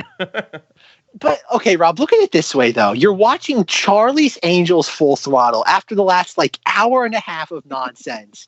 We have Crispin Glover and Drew Barrymore having the most romantic scene in this film together. And then we have Justin Theroux like in his most like I would imagine that his role in this is not even as crazy as is in Inland Empire. And he impales Crispin Glover on a sword as he's like squatting down perched on a roof ledge. And he says a horrible, terrible, no good, cheesy pun. Oh God. Rob, it's glorious. Rob, I know you don't like it on the objective level. I didn't like that line drop. Yeah, I didn't like that. I know you don't like it on the objective level, but just like it's bonkers. On a bonkers level, it's glorious. What would you have him say in that moment, Rob? Considering everything else everything that surrounds this film, what on earth could you have him say at that moment that wouldn't be horribly cheesy and terrible? That's a good question. Of course, my problem with it is that it's the Back to the Future callback. But you're right. You're right. And when you started that whole retort to me, I thought you were just going to end by saying, "Think about it this way: you're watching Charlie's Angels Full Throttle. Full stop." And it's like, okay, you're right. point, Zack. Yes. But no, like, so going to the part where like Matt LeBlanc and John Cleese meet, and he's like, "Who are you?" "Oh, I'm Alex's boyfriend." Boyfriend. And he's like, well, technically we're still in what she calls a timeout.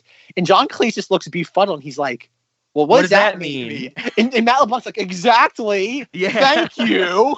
I know, right?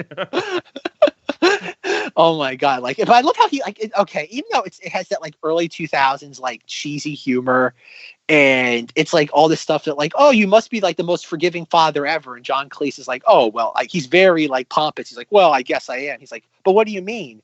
And this is a tie into the plot of the first film, because it's not until the end of the first film that he finds out that she's like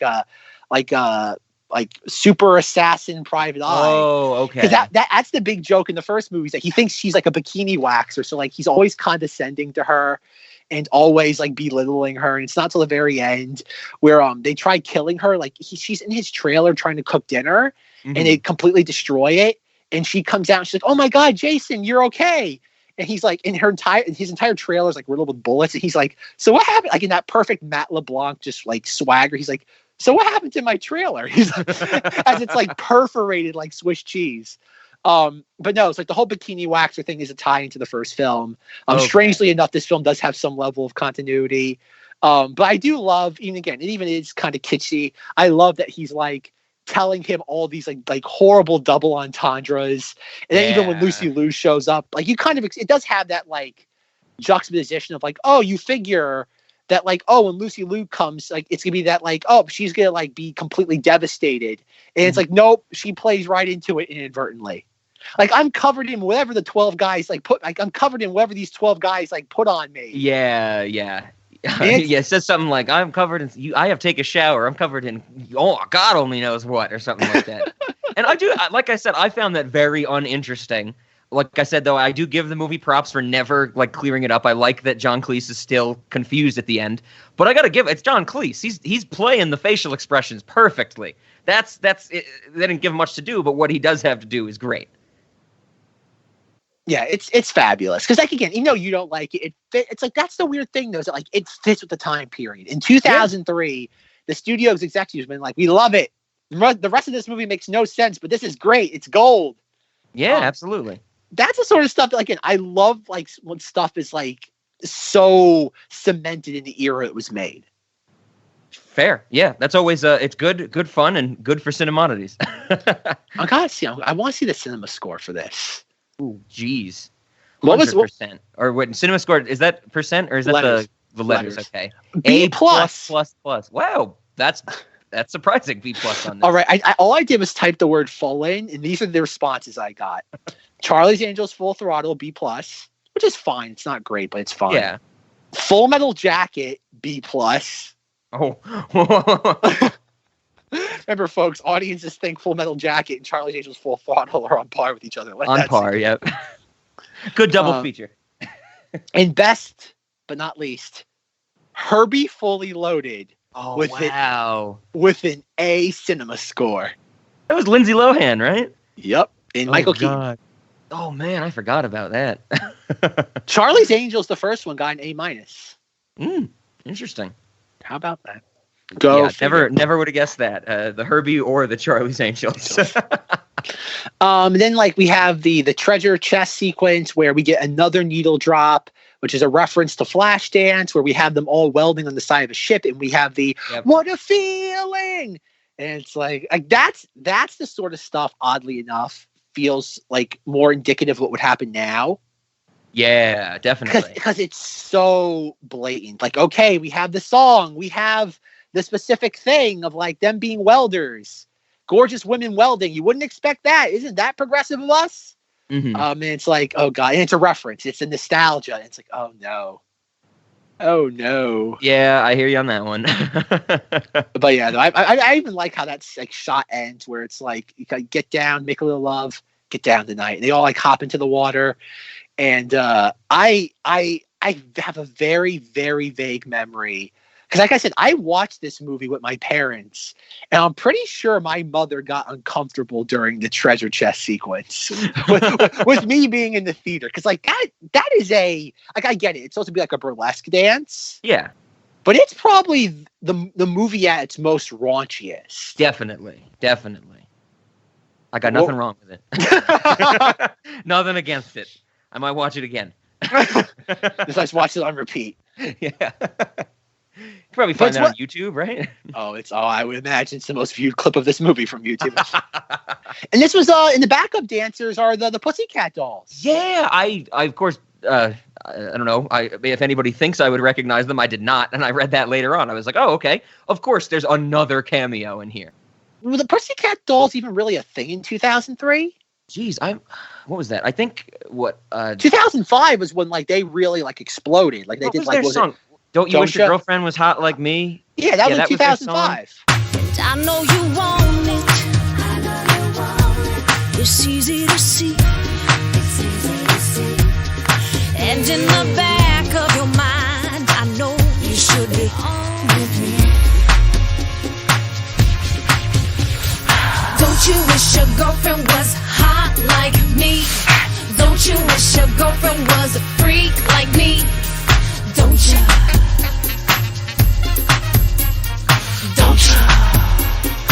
Okay, so yeah, that's the only thing I know him for. That's why I don't think anybody would have gotten that. It's like a cameo for nobody, except in retrospect, you're like, oh, I guess they were a thing then, but nobody knew who they were. Yeah, I guess. It's a weird cameo. Like people still don't know who they are. They only know the lead one has done some things, right? They kind of fell off the face of the earth. Yeah, Nicole Scherzinger. Yeah, yeah, definitely. Jeez. Which to this day is one of my favorite stories, watching the E! True Hollywood Story of the Pussycat Dolls, and all the backup dancers. They're like, we can sing too, Nicole won't let us. Nicole Scherzinger, Kimberly Wyatt, Jessica Sutta, Ashley Roberts, and Karmit Bachar. Yeah, I only know Nicole Scheringer's name. Absolutely. Sure. But again, the treasure chest sequence goes on. I gotta say, the Wikipedia page, there's a whole section under controversies for the Pussycat Dolls titled "Overemphasis of Scherzinger." That's great. Told you I wasn't making that up.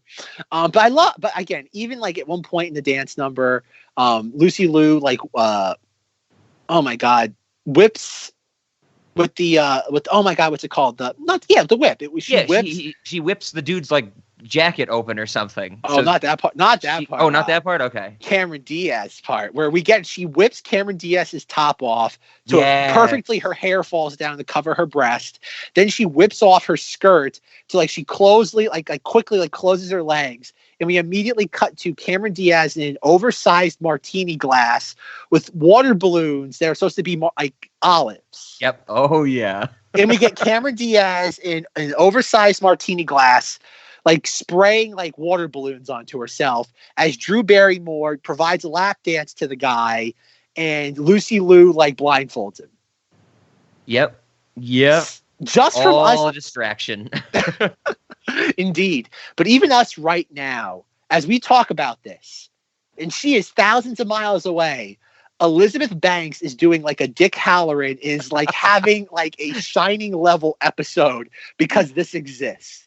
She's getting on a plane right now. She's coming right now to both Colorado and New York to tell us how wrong we are. Jeez.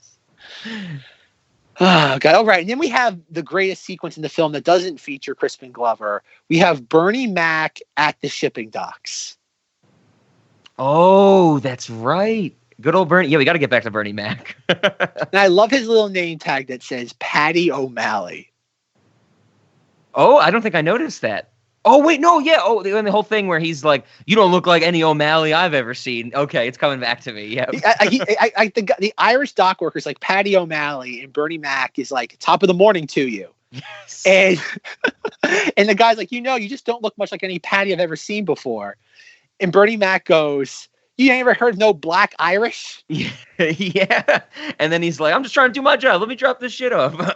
Well, it goes even worse. This is clearly not scripted. This is Bernie Mac riffing. It's delightful, but it's in the wrong movie. Don't get me wrong. I would never change this. I want this as my obituary one day. He's like, who do you think invented the McRib? Lucky Charms. Huh? And he goes, the Shamrock Shake, that's ours. And then the guy goes, give me your papers. And Bernie Mac goes off on this whole tangent. He's like, let me tell you something. You got nerve to be asking about my papers. My family suffered, man. The lack of potatoes, foot and mouth disease, canker sore, circumcision. He's like, my wife just had a set of twins, both leprechauns. Get a whiff. And he lifts his arm up. He's like, get a whiff, Irish Spring. And he's like, if you don't believe that, you can wipe your ass with a 4-leaf clover. Yeah. Oh my God. Like, we'll insert the whole thing here, but it's like it's. Paddy O'Malley. Top of the morning to you. You know, he just don't look much like any Paddy I've ever seen before. Man, you ain't never heard of no Black Irish. Black Irish. That's right. Who you think invented the Mac-Ria? Lucky Charms? Huh? Shamrock Shake? That's ours. Give me your papers. What? Your papers. Let me tell you something. You got a whole bunch of nerve to ask me about my doggone papers. My family suffered, man, for lack of potatoes, foot and mouth disease, canker sores, circumcision. Circumcision? That's right. My wife just had a set of twins, man. They both leprechauns. Leprechaun. Get a whiff. Irish Spring. And you'll believe that you can wipe your ass with a 4-leaf clover. Like, it's bonkers. Like, I would imagine, like, being on set and just, like, cackling to, like, no end at that. Just, that must have been one, like, if you worked on the production of this movie, being on set that day must have been one of, like, the highlights of your career. Because I can only imagine, like listening to that and hearing it for the first time. Yeah, that would be an experience. But like we then go to like he's transporting the angels in some like faux piece of like artwork to get them into like the cargo shipping container, and they break through it, and they all like are butt naked. Mm-hmm. Yep. And then they're dressed. Yeah, just they find clothes or something. But like, why'd they have to be naked in the first place other than tits and ass? Yeah, good point. Exactly. Once again, Elizabeth Banks somewhere is just getting nosebleeds and no one can find out why. Yeah, it seems like you'd want some protection when you're, in crates and stuff like that, right? You'd think. But then even we have the sequence where they're sneaking into the vault where all the rings are. And like, it's so like weird, like their deduction of how to break into the vault. Like Lucy Lou's like, I smell a rat, and there's a dead rat. And that's how she's able to somehow figure out that there's a force field or whatever. Yeah, there's a force field. And like they throw like a mountain climber's lock at it. And then Drew Barrymore like takes like an axe to the control panel, just turns it off. Then somehow they know the exact drawer that the ring is in, but they don't know which ring out of the dozens is their ring. And instead of just taking the entire sleeve of rings, they have to they conspicuously find a bottle of champagne. And because the rings are platinum, they know that the platinum rings will, the density they'll float in the champagne. Yeah, and it's like, thankfully those are the only rings made out of that material in this entire collection. And good thing they had a bottle of champagne there just in case. Yeah. And then we get Justin Theroux again, who shows up with the fabulous musical Sting. And it's like, we go, what's the rush, Helen? Like we should point out that his Irish accent is like, once again, dialed up to 11. Now, I've waited for you before. Matter of fact, I've waited for you 2,920 days. That's 417 weeks. That's 96 months. That's 8 years. Enough about me. What about you, Helen? How have you been? Oh yeah, it honestly made me think of the Irish dude from Austin Powers, who's like, they're always after me, Lucky Charms. Like, it's just comical. It really is. Like, and he's like the shape that he's in for this role. Like, he doesn't just have a 6-pack. He has like a 10-pack. Yeah, he's jacked. Like that's all he is muscles. Mm-hmm. And for this, he's got this tight-fitting clothes. Whenever he doesn't have it, when he has a shirt on, it's always tight-fitting. You can still see everything. It's like for this movie, like why? Like I know we've said it before in other movies, like Ted Bundy. It's like we usually say it for like actresses. We're like, oh, honey, not for this movie, not for this. I feel this is the first example we can say this for a male actor. It's like, oh, buddy, not for this. It wasn't worth like the 6 months of eating exclusively like boiled chicken and like supplements and working out like 50 hours a week. Yeah, not for this, man. Not for this. That's good. And then we get give us the rings. Mm-hmm. Give us the rings so I can buy them later. Or like try to buy them. I'm going to be in the auction. Yeah. Poorly. Well, he doesn't even get to the auction. Yep. We'll get to that plot thread in a moment. Yes. That apparently Justin Theroux likes looking at other dudes' asses. But like Rob said earlier, we get this moment where they flip around in the darkness, and for some reason we have the henchman just start screaming, "Seamus! Lights! Seamus!" Yep. And like as the lights come on, it's revealed that the angels are standing arm lengths away from each other. I think Cameron Diaz is on the left and touching Lucy Liu's hand, who's in the middle, and then Lucy Liu's connected to Drew Barrymore. And they don't say it. I'm only assuming that they were tapping Morse code to figure out their plan in the dark on each other's hands. And yes. it looks so stupidly comical because they're just like flittering their fingers. Oh yeah, that's what it is. And it's like these women had the foresight to know right before a bunch of goons were going to open fire on them with semi-automatic weapons, yet they don't have the foresight to have a plan just in case they're caught. Yeah, exactly. They should be prepared for everything. And they don't have a plan. They just beat up a bunch of people. And then make a makeshift flamethrower when O'Grady's chasing him. We'll get to that because once Justin Theroux turns the lights on and he says, again, he is for somebody taking his role so seriously, he has maybe the most egregious dialogue. And that's saying something because he says to Drew Barrymore, "You know, I always liked it with the lights on." Yeah. Like, that's horrible. Like, I love it. It's deliciously cheesy, but it's horrible. Yeah, like there's another pull quote for the box. And then we get a bunch of them just doing kung fu punching like people. They do a bunch of goofy stuff. And then at one point they kind of realize that like they're being overwhelmed. And so they all go on like a rope and deliberately like turn upside down so they can jump through like floorboards in the ceiling for some reason. Yeah, something like that. Something like that happens. It's not even like an escape hatch. They have to like go up to it with the rope. It's like no one, even if you were above ground, there's no reason to open that. You'd fall. Okay, Rob, I think it's fair to say this is when reality starts to like really genuinely melt.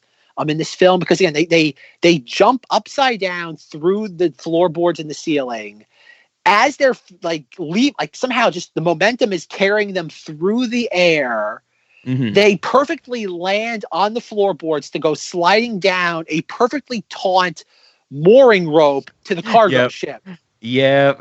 And they're all able to do this in the span of like 15 seconds. It's so convenient. Like, it should be pointed out that like when you have a mooring line to a ship, they usually aren't insanely taut. Mm-hmm. Mm-hmm. And then, like, I didn't even mention it earlier that when Justin Theroux is going after Drew Barrymore in the cargo ship, he's chasing her with a giant pair of scissors. Oh, that's right. God, there's so much in this movie.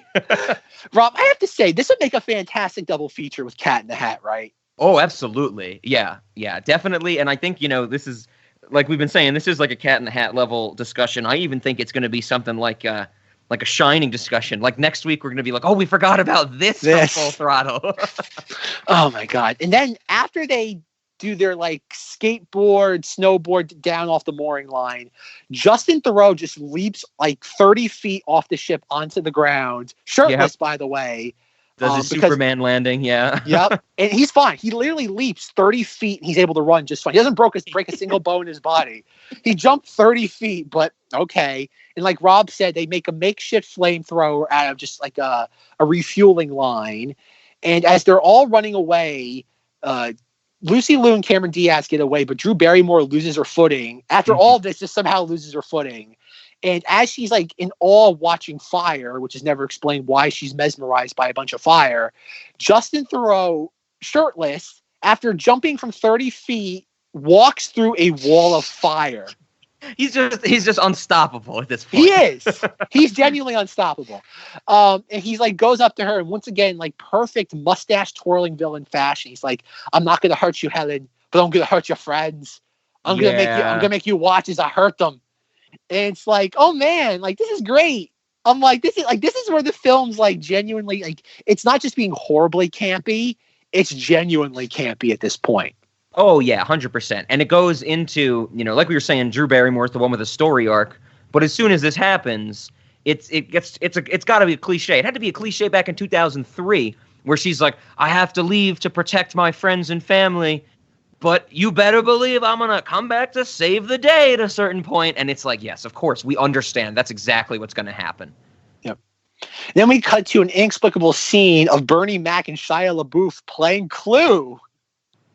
Oh yeah, with Bernie Mac's family, and Bernie Mac gets it wrong. Oh, that's the thing why they think Shia LaBeouf is smart, because he knows who did it in Clue. He's able to accomplish the goal of the board game, so they think he's smart. I know who did it. Hot damn it, I know who did it. Colonel Mustard in the dining room with a lead pipe. Colonel Mustard. Give me that, big fella. Colonel Mustard. I said Colonel Mustard in the dining room with a lead pipe. Let's go ahead and look in there. Okay, no, won't you look in there? Colonel Mustard. Colonel Mustard. Colonel Mustard. It's Professor Plum. In the conservatory with the candlestick. That's right. You got it right. How the hell do you know that? You took him one just like him a long time ago. Remember? Yeah, Mama. I remember. You gave my room away. And we have, once again, a picture of Bill Murray, like hanging. It's the most generic picture of Bill Murray. Yeah. It's his head with like he a adopted Windows one 90. like him before. We have him like a generic like oh god, still of his head with like the Windows 98 windows or the cloud background behind him. Yes. Stock footage to the max, or stock photo to the max. Yep. And then after that, we have the high school reunion of Luke Wilson, and we have like one of the greatest lines of dialogue as well in cinematic history of Cameron. If it weren't for the "I swallowed your cum" line, this would be the greatest thing Cameron Diaz has ever said in a movie before. You were the cock, I was the beaver. Yeah. Oh God. How old was I when this came out? I was 10 years old. Mm-hmm. Not until now, at 27, did I finally figure that out. I'm like, nice. Innuendo. You were the cock? I was the beaver. Oh my God, what are the chances that we're both school mascots? Oh my God, Rob, that's beautiful. You were the cock, I was the beaver. Yeah. And then we get some more dancing from Cameron Diaz. And my note is all caps, the dancing. Oh Lord, the dancing. See, Rob, I think we're picking. I never was aware of this until Rob brought it to my attention during the 18s episode. But I do think there's some really subtle part of me that's just infatuated with dancing in movies. Yeah, I was never aware of it. It was a subconscious attraction. You love dancing, yeah. No, Rob, it's not dancing. It's dancing. It's like you can't just say elves. It's elves. Elves dancing. It's dancing. And then we should point out too, this is a thing that was in the first Charlie's Angels movie, and I don't get it that I don't get it as a motif or a thing in either one of the movies. With Cameron Diaz wearing little boys' underwear. Oh wow. Yeah, I didn't get that either. And so that was in the first one too. I don't know, maybe that's a McGee thing? Okay. This is a weird thing to say because we have to put a million allegedlys out there. But in the first movie, after it's one of the first times we're introduced to her. We see her waking up in the morning and she's wearing a really tight tank top, and she's wearing again little boys' underwear, and she's dancing to it. She's doing the same thing she does in this movie. And it's okay, I guess it's supposed to be cute that it just shows how whimsical she is and how child at heart she is. Mm-hmm. But then we see it again in this movie, and after a while, if any adult person is wearing child's underwear, I think that's a problem. I'm not implying that her character is anything salacious, but it's that's alarming. That's yeah, absolutely. Luke Wilson should see that and be I'm uncomfortable. No, this is a deal breaker. You need to throw those out right now and promise me you will never do this again. Yeah, that's not it shouldn't be turning him on. Yeah. Shouldn't turn anybody on, especially again the fact that he's like, and they're moving in together. It's like, is it like a platonic relationship where it's just like, I don't know. The fact that he's buying her puppies and taking her to high school, like maybe they've never been intimate before. Maybe they're like one of those weird like platonic couples. What's that called? Like asexual. They sleep in like in the same room but two different beds with the nightstand between them. But even still, you imagine at one point that he's seen her wearing those like in the morning and been like, "What are you doing?" I recoiled and been like, "No." Yeah. Who knows? Maybe that was going to be in the third one. That never happened.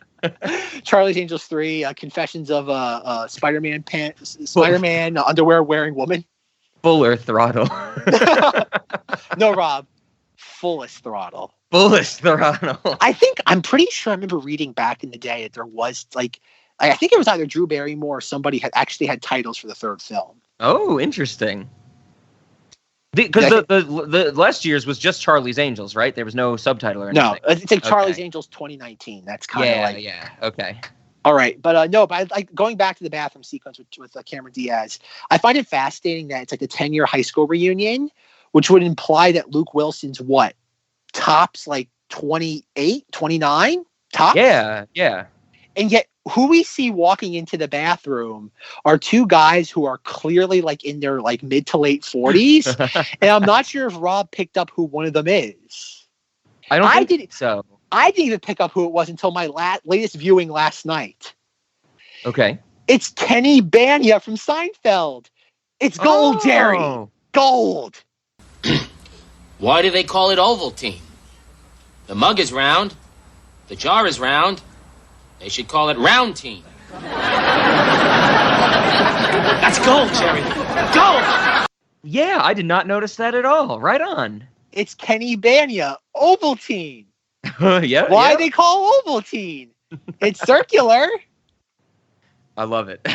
It's gold, Jerry. Gold. Now, yeah, that whole bathroom scene I thought was weird when she destroys the stalls and stuff like that. Yeah, that didn't do too much for me. No, I didn't like that either. But again, we have at this point Lucy Liu goes to John Cleese, and we have more and more double entendres, and we've kind of touched upon that. And then we have the whole thing with like Cameron Diaz and the dance number. That's kind of like, why is it there?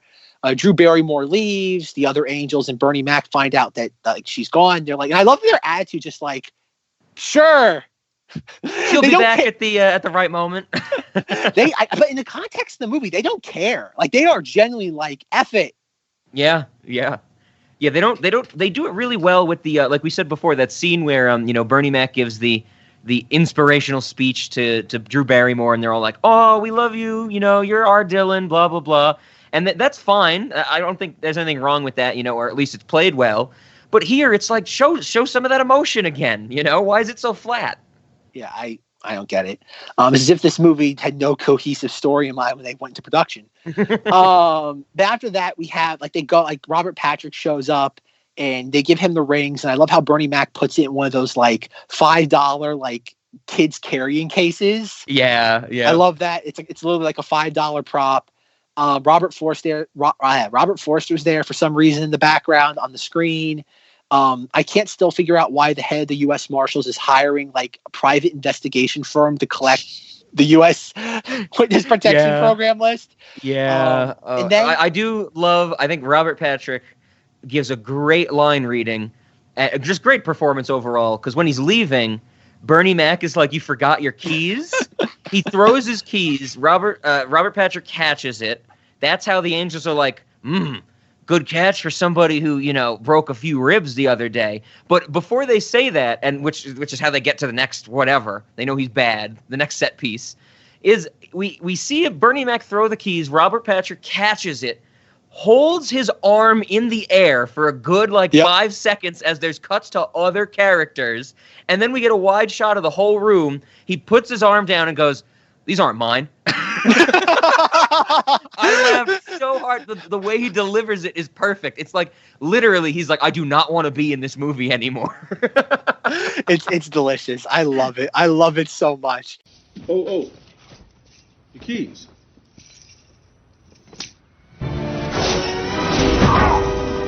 What is it?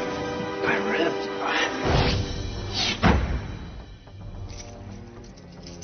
These aren't mine.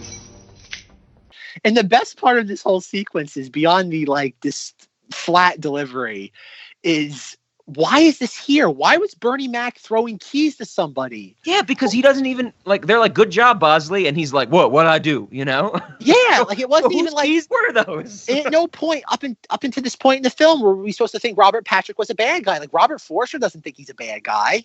Yeah, he's been the dude they helped at the beginning. Exactly. He's just it's like what is going on?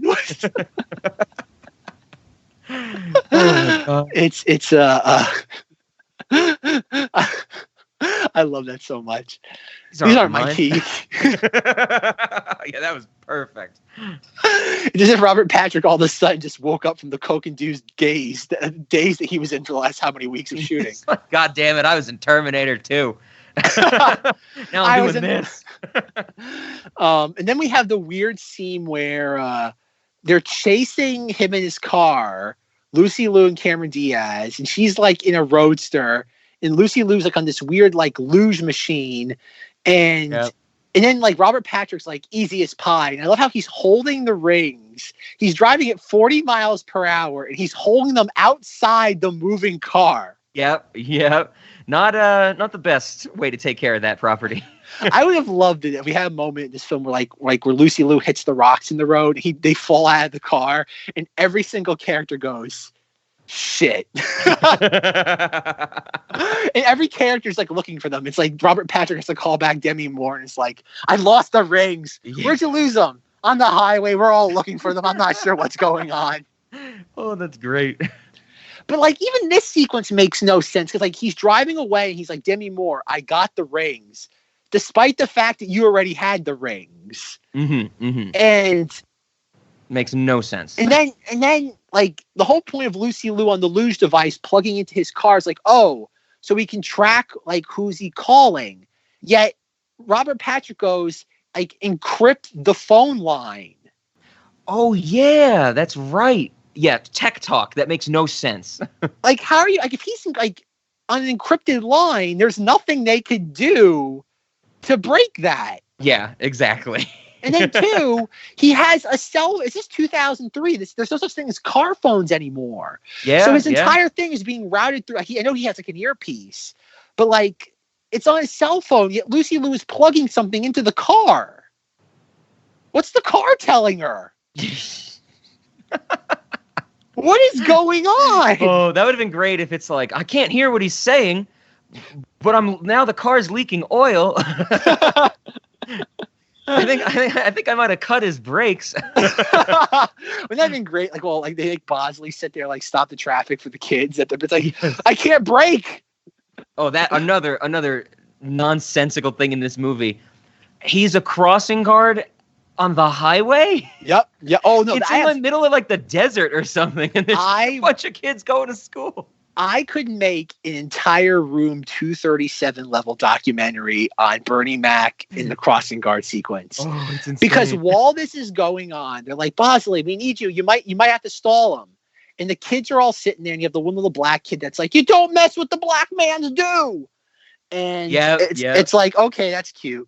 And then like, Bosley, we need you. Like Lucy Liu's like hooked to the car. She can't get out. And we cut to we get a couple of shots of Bernie Mac yelling at the kids. Mm-hmm. And we see on the other end of the road, it's literally a cliff wall. There's nothing there. There's not even a shoulder. Like if you were to cross the road, there's nothing for you to cross to. I love it. And then the best part is that while Bernie Mac is being told, okay, Bosley, you got to do it. He's having like a panic attack because he thinks he's going to get hit by a car. Like we have a shot of like the car racing toward him and him walking into the middle of the road and the kids are not there. Oh yeah. Oh my God. Yeah. That had to be what a safety on set. You can't have maybe. I mean, that's my guess. I can only assume that Mick G is the heir to the Stanley Kubrick throne, and this is his equivalent of disorienting us at the Overlook. This is the TV with no plug. The kids just disappear. Yes. All I'm looking for is like a bottle of like a canister of Tang that's been slightly altered in the moon room. There you go. We need some the Calumet baking soda or something. There you go. Thank you. Oh my God. Like everything about this movie. Like there's a good possibility that you would go insane watching this. And then after that we get the sequence of Drew Barrymore coming to her senses with Jacqueline Smith. The guy slaps her on the ass twice. She throws him through a window. Yep. Probably the only like genuine progressive girl power moment in the entire film. Sure. Or what we would consider today progressive girl power.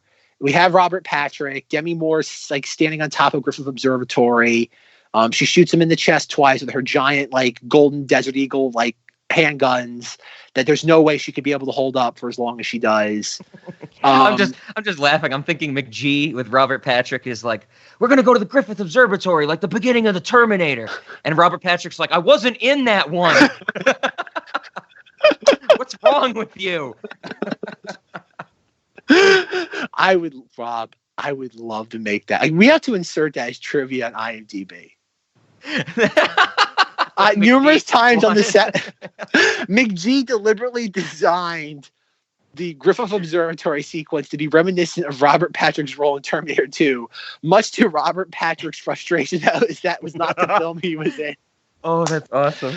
All right, we're putting out a call to action. Okay, not call to action. This is a hypothetical call to action. Hypothetical being in quotation marks. Any devoted Cinemoddities listeners out there, we're not telling you to do this, but we're also not telling you to do this. That if you were to take that exact quote I just said and make that trivia for Charlie's Angels Full Throttle on Twitter, on IMDb, we would not be disappointed. Not at all. Not at all. And we're not telling you to do this, but we're also not telling you to do it either. Oh, man. Wink, wink, nudge, nudge. We're allegedly discussing this. Allegedly. All right. After this, Demi Moore jumps off the Griffith Observatory. She lands wearing like 4-inch heels. We get a bunch of just them like, oh God, like Western, like just looking at each other. Yep. Demi she Moore comments on the pose, right? She's like the Angels pose, battle pose. Yep.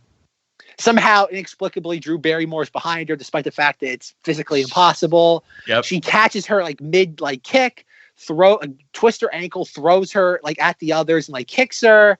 Drew Barrymore proceeds to go on a psychotic megalomaniacal rant, proceeds to shoot the Angels. Then goes to the Angels headquarters, once again proceeds to continue on her psychotic megalomaniacal rant, shoots Charlie's speaker box. Yeah, the closest thing you can get to hurting Charlie. Yes, the closest thing, shoot his speaker box.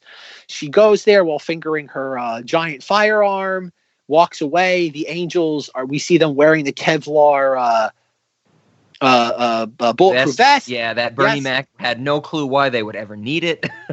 We see them walking through the sprinkler system at the Griffith Observatory. Their car blows up. Cameron Diaz comes to the realization that no, a stare, the stars. She does a little jig, and they realize somehow all at once they realize the gambit Demi Moore has laid out before them. Yes, and they understand exactly where they need to go and how to get Robert Forster to get all the bad guys. Even though it's not explained at all to us, the audience, or the characters, yet somehow Cameron Diaz doing a little jig explains it all. Yep, yeah, Fred Astaire. Beyond the galaxy. Oh my God. Yeah, and then I think is next the montage of all the people showing up for the auction. Mm-hmm. And then that is where we get the reason O'Grady knows not to go to the auction. Well, we get this really elaborate, like Mission Impossible-esque plan where we have all these different layers.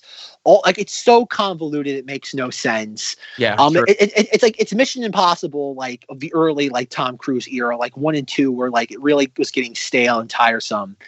But even prior to that, we get like Bernie Mac at the premiere, and he's like yelling at somebody on the phone. Yeah, it's never explained who it is he's yelling at the phone.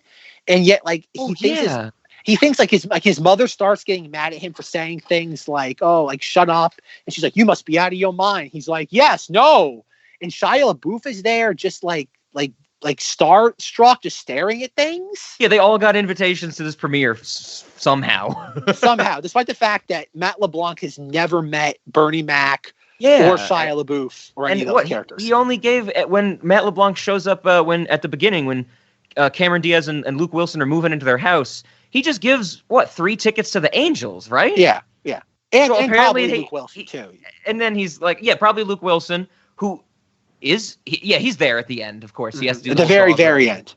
Yeah, but then he doesn't know Shia LaBeouf. He doesn't know Bernie Mac. He doesn't know Bernie Mac's mom. John Cleese is the only one that kind of makes sense because they've been hanging out at Lucy Liu's house for a while. Yeah, it makes no sense whatsoever. And then we have another needle drop of was it Edwin Collins' "Girl Like You"? Yeah, yep. And we have that. Well, we see Demi Moore's plan unfolding. We see her just walking around in lingerie with a fur coat That's how you want to host an auction with a bunch of men criminals. You want to be scantily clad. This is the foreplay to that, Rob, because this is where she's like with all the little like henchmen and telling them where to go. Oh, okay, and she's watching them for some reason. Like she's only watching, I forget who it is. She's watching the part where they give the money. She's not watching any of the other parts. Yeah. Because she has a webcam. And while she's sitting there in her like lingerie and fur coat, she has a finger extension. And like while she's watching, she's like rubbing it to like her lips and her tongue. Mm-hmm. And then like after like the O'Grady's submit their money and like walk away, like we cut back to her and she's like again putting like the nail in her mouth and she's like, Yahtzee! Oh, that's right. And I guess we should say the way that all the criminals know to get to this place to give the money is because they have to go to the Fred Astaire star on the Walk of Fame and then ask the dude at the kiosk for a map. And I loved that like all the criminals like the Yakuza and all these different gangs that we don't know, they're all very like cordial and they're like, we are here for the map, sir. And then O'Grady and his henchmen show up and they all point guns at this dude. Give us the map.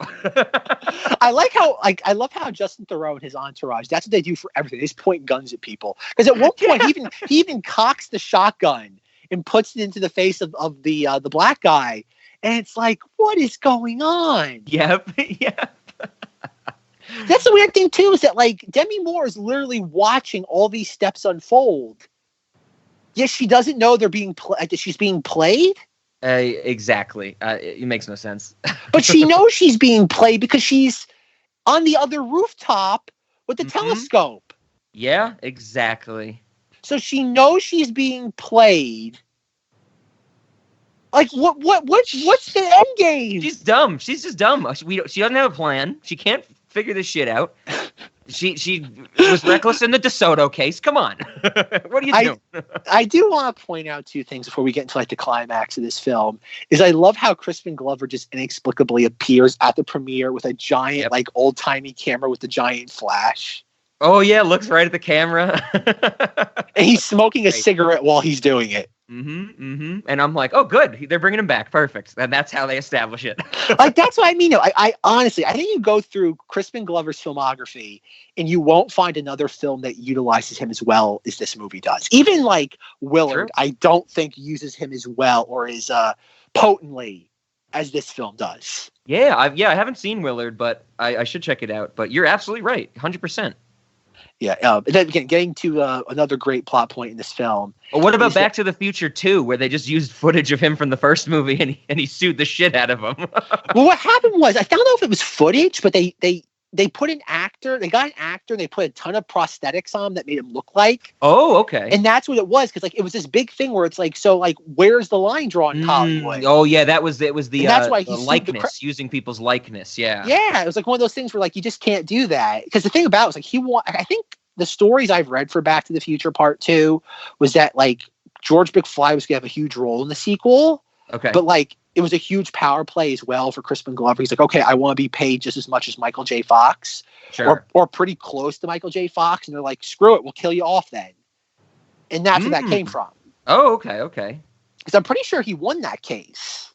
Yeah, that's my knowledge is he won, and it changed a lot of how that's handled now in the industry. Yeah. But then, but going back to the film, though, with Justin Theroux, he gets into the elevator at the Roosevelt Hotel, and he sees the bellboy, and he starts staring at the bellboy's ass. And we get a close. I guess we should be fair. There's just as much of a close-up on this bellboy's ass as there is this, like, Cameron Diaz or Demi Moore. And we cut back to Justin Theroux, like, cocking his head sideways, like, in bewilderment. Yep. And my note is, I dig that O'Grady doesn't get arrested because he recognizes Drew Barrymore's ass when she's in disguise. That's just this movie in a nutshell. That's a plot point. Like, that's like an insane plot point. Yes, so much so even that if the scene with him seeing it and him cocking his head, if that didn't do it for you, if the reveal that, Drew Barrymore was the bellboy when she takes the mask off, if that didn't do it for you, when the O'Grady clan shows up in the fight scene, he busts through the door screaming, "I'd recognize that ass anywhere." I'd recognize that ass anywhere, you piece of shit! So if you didn't get it, that's how he enters into a gunfight. Come on, Rob, it's the rule of threes. Yeah, perfect. It's masterful filmmaking. Oh my God. You have Casablanca, Citizen Kane, Charlie's Angels, Full Throttle. Oh man. Yeah, and that's where we get our Crispin Glover scenes we were talking about earlier, and the fight scene and all that stuff. Mind if I cut in, all that nonsense. And then that's a pretty neat fight scene. I like that it wasn't, if I remember correctly, that was kind of toned down with the breaking laws of physics. It was actually more of just like we got to duke it out type of thing. Yeah, because you could tell, like, even from the first film, because the first films where you have that huge like action sequence with Crispin Glover, where it's the smack my bitch up, and it goes on for like 30 minutes. It's like, it's so gratuitous of them like fighting in the alleyways. Like, that was. Oh yeah, okay. You cannot overstate how impactful that action sequence was, like in the early 2000s. The smack my bitch up. It's like they're all beating up Crispin Glover. Mm-hmm. Like, that was huge in like the summer of like 2000, like the months after that. Yeah, there's a lot of kung fu in this. Does Crispin Glover have the sword cane in the first movie? Yeah, it's a cane, right? I think it's a sword. Yeah. I'm gonna cut you with my sword cane. I will cut you with my sword cane. I don't know if Zach remembers that from one of the bad episodes of Key and Peele we watched, but okay. I do not. Cut you with my sword cane. I blocked out the 4-month folks. And it wasn't the hey y'all, so understandable. No, I blocked it out. But no, like, even like the whole thing with like I do love the Demi Moore thing where she's like wearing Kevlar, that was because of me when I took 3 of the chest. And they're like, from the DeSoto case, we know. Yeah. And I really laughed at that. Not them saying they know, but the idea where it was like, apparently someone needed to get shot to make then Charlie made the decision to buy Kevlar vests. It's like, you could have prevented that, right? I just, it's such a weird moment. Like, it's referenced a few times, but like, it's like, why? Like, why is that a thing? Yeah. Why does it need to be constantly referenced? And then, like, I even, like, it's one of those things that I love doing. Anytime somebody like is explaining something to me that I've heard a million times, I love just going, from the DeSoto case, we know. But it's kind of like Robin. Beret. Sure. Yeah. Like, you do it and no one's gonna have any idea what you're talking about. Remember, well, folks, I gotta keep that one in mind. I want to drop the DeSoto case on somebody. Anytime someone's trying to explain something to you, they've explained for like the umpteenth time, you have to go, from the DeSoto case, we know. On the DeSoto case, we know. Oh yeah, I dig it. I guess like the last, because we kind of talked about the ending to this movie, like in the climax. Yeah. But I do want like point out that like the entire like imagery of Maximum Extreme 2 is like verbatim Mission Impossible 2 with Tom Cruise. Like, it's the same like font, it's the same like stylized head like position. Like, it's the exact same like marketing from Mission Impossible 2. Yeah, it was very noticeable to me as well. And I guess that's kind of what they were going for, that parody aspect. Yeah. 3 years later. ME, Maximum Extreme 2. And even like when Bernie Mac hits the bomb back up into the air and he's like, get that bitch! Get that bitch! Yep. This movie's insane. But like, even the climate, like, even too, like the fact that it makes even like Cameron Diaz is pretty much the protagonist of this, or like kind of like the implicit like star, is that it's her. She's the one, even though they all like just like defeat Demi Moore at the same time. It's really Cameron Diaz that's like kind of on par as like the main protagonist. Yeah, absolutely. Yeah, and she's the one that has they start to fight on their own, and then the other, Lucy Liu and Drew Barrymore, have to show up to finish her off type of thing. But they have that moment where it's like they talked on the beach, and they were on good terms. Now they got to talk again on bad terms. And, it's kind of the trope of, what happened to you? What went wrong? Blah, blah, blah. That type of thing. Because another thing that's really jarring in this movie, before they crash the car through the LA theater wall, both Drew Barrymore and Lucy Liu fly off the car. And what happened to them? Drew Barrymore goes flying down a flight, like an escalator. Yes. Oh yeah, into one of the LA subway stations. Yep. That's what that is. Yeah. And she gets flung. Definitely. I know this is a world where the physics and laws of the universe don't apply, but she'd be dead. If you're twirling through the air and you get flung 30 feet in the air and then fall down an additional 10 to 20 feet. Yep. Yeah, your organs are ruptured. 100%. And then Lucy Liu gets thrown through I didn't even realize this. I'm watching it now. Lucy Liu, I thought she just got flung through a store shop window. Yeah. She gets flung off the car. Her face goes oh my God, her face goes, I don't know how to describe it, scraping across the lid of a car. I mean, oh man, scraping across the roof of a Range Rover, like road rash, scraping. Then she goes flying through a lingerie store in a bunch of mannequins, all while Cameron Diaz and Demi Moore's car goes bippity boppity boop, banging on the side, on the street. Yeah. Okay. Damn. This is insane. This, I didn't even the Lucy Liu thing is that's a freeze frame. Man, oh that my God. There's no rules. No, there's no rules. Nobody dies in the rules of Charlie's Angels. Maybe that's what happens. Crispin Glover doesn't die. Maybe Demi Moore won't die. Yeah, maybe she's probably just still falling in that infinite pit, Maybe we need to contact Drew Barrymore and ask her what was Charlie's Angels of Fullest Throttle. What was that? Yeah, can we get was there a spec script or anything? Can we get some details? I forget that. I just want the titles. Perfect. Yeah, we'll take what we can get. But then the ending of this, the ending it's funny, they all are about to die. And I love how the only mortal wound is that Cameron Diaz gets slightly impaled with a shard of glass and Demi Moore has a dislocated shoulder. Yeah. They had to make it a little, realistic, right? Just a smidge. their hair is slightly askew, the usual. Makeup's still perfect. But then 5 minutes later, they're all at the premiere. The premiere still hasn't happened. We have explosive, roofs are exploding, there's bombs in the air. And Matt LeBlanc has the line where he says something they really went all out for this thing, right? Yep. You can't shut down Maxim Extreme 2. Just can't. Of course, because that's how it would work, right? The lead actor of this huge movie at the premiere would not know that there were going to be explosives as part of the production or the spectacle. Of course, they wouldn't tell anybody that. You gotta keep the pyrotechnics a secret. Oh God. Okay, then they have that, and pretty much at that point, it kind of wraps up all the plots because like Drew Barrymore's thing is she always falls for the bad guy. Yeah. And she's finally, I guess her arc is she's come to terms with the fact that she likes bad guys. Yeah, and she's also gets the reassurance that they're always they're gonna stick together as a team. Yes. Lucy Liu ends the timeout with Matt LeBlanc. We're back in the game, baby. That's that arc after flipping him on the red carpet for the second time. Yep. And then Luke Wilson buys a dog. He proposes with a dog collar. Yeah. Like I said at the start, I do not know why I remember that. I love the idea of proposing to a woman with a dog collar.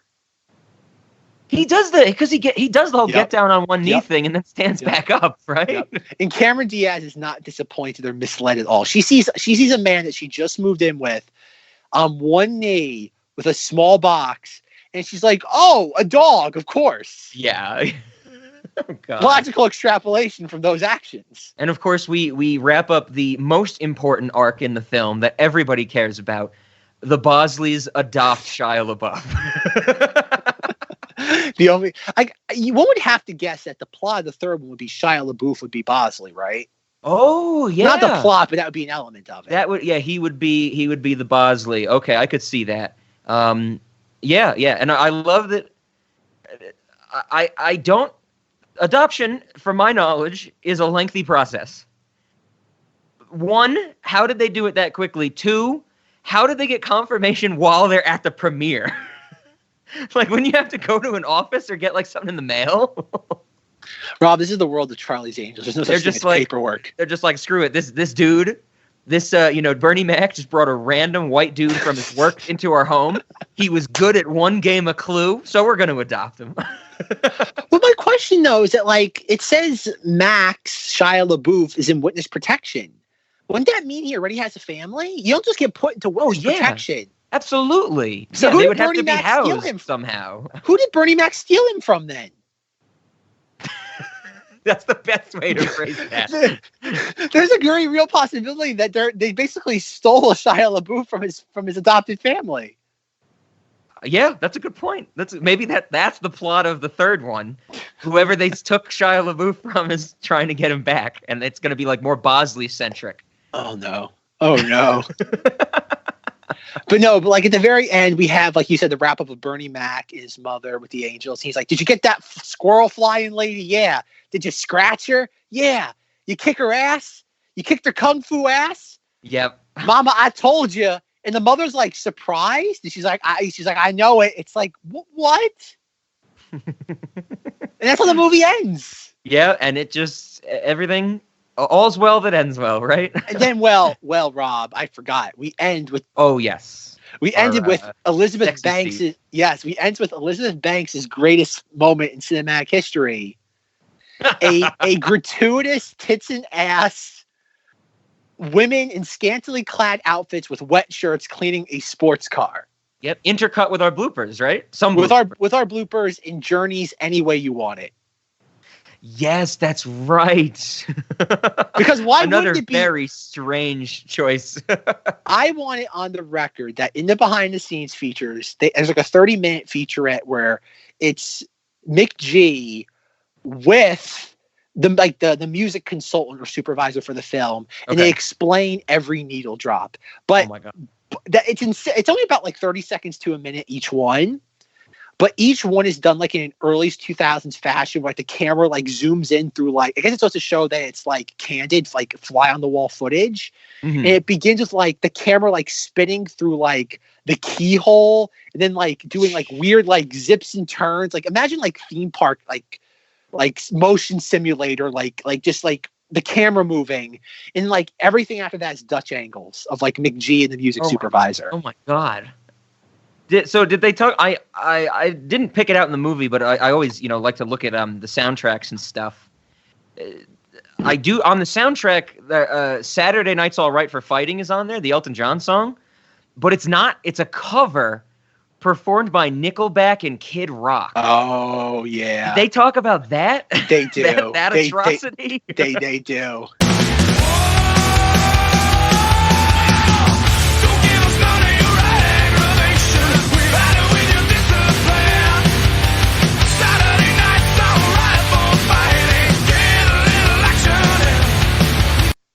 Were they just like, yeah, we did a lot of drugs and we made a bad decision? They do talk about it, but I didn't listen to that one because you had to. No one should ever think about that ever. I'll go back and listen to it. If it's interesting, I'll insert it here. So one day I was talking to Drew, and we were both realizing we're huge Elton John fans, and we love the track Saturday Night's All Right for Fighting. And it just turns out that Chad Kroeger from Nickelback and Kid Rock got together, and they did a cover of that song, and it just had, a sort of great take on a classic. And it just seemed to really work for the end where the car crashes. Nickelback just laid it down for fun one night. Chad said that he had tuned his E string down as low as could go and just started jamming on the song. And he basically met Kid Rock at a show in Detroit, and they didn't know each other that well, and they were just talking, and he said, yeah, I've got this thing I'm working on, this cover of this Elton John song. And Chad played it for Kid Rock, and Kid Rock freaked for it. He said, let me get on that. We heard it, and we thought it really sounded like Charlie's Angels, and it was a recall of a 70s thing, but it was a full modern, hard, in-your-face rock production. And we always liked Kid Rock, and the girls always liked Kid Rock, too, just because of his sort of philosophical approach to life. We like people who sort of go for it in life and take chances and have a story to tell. So that's why we responded to that track. Yeah, but that was, no good. No good. Don't cover it. I mean, maybe there was something with the rights, and like we were saying, it was tough to get, or would have been expensive to get Living on a Prayer. But geez, I don't like it. I like to imagine that when Elton John was like contacted about using his song in this, I'm not sure if Rob's ever seen Kingsman 2, The Golden Circle. Oh, yeah. I like to imagine it was the exact same response. But I have good news to the millions already affected. It doesn't have to be this way. I have an antidote.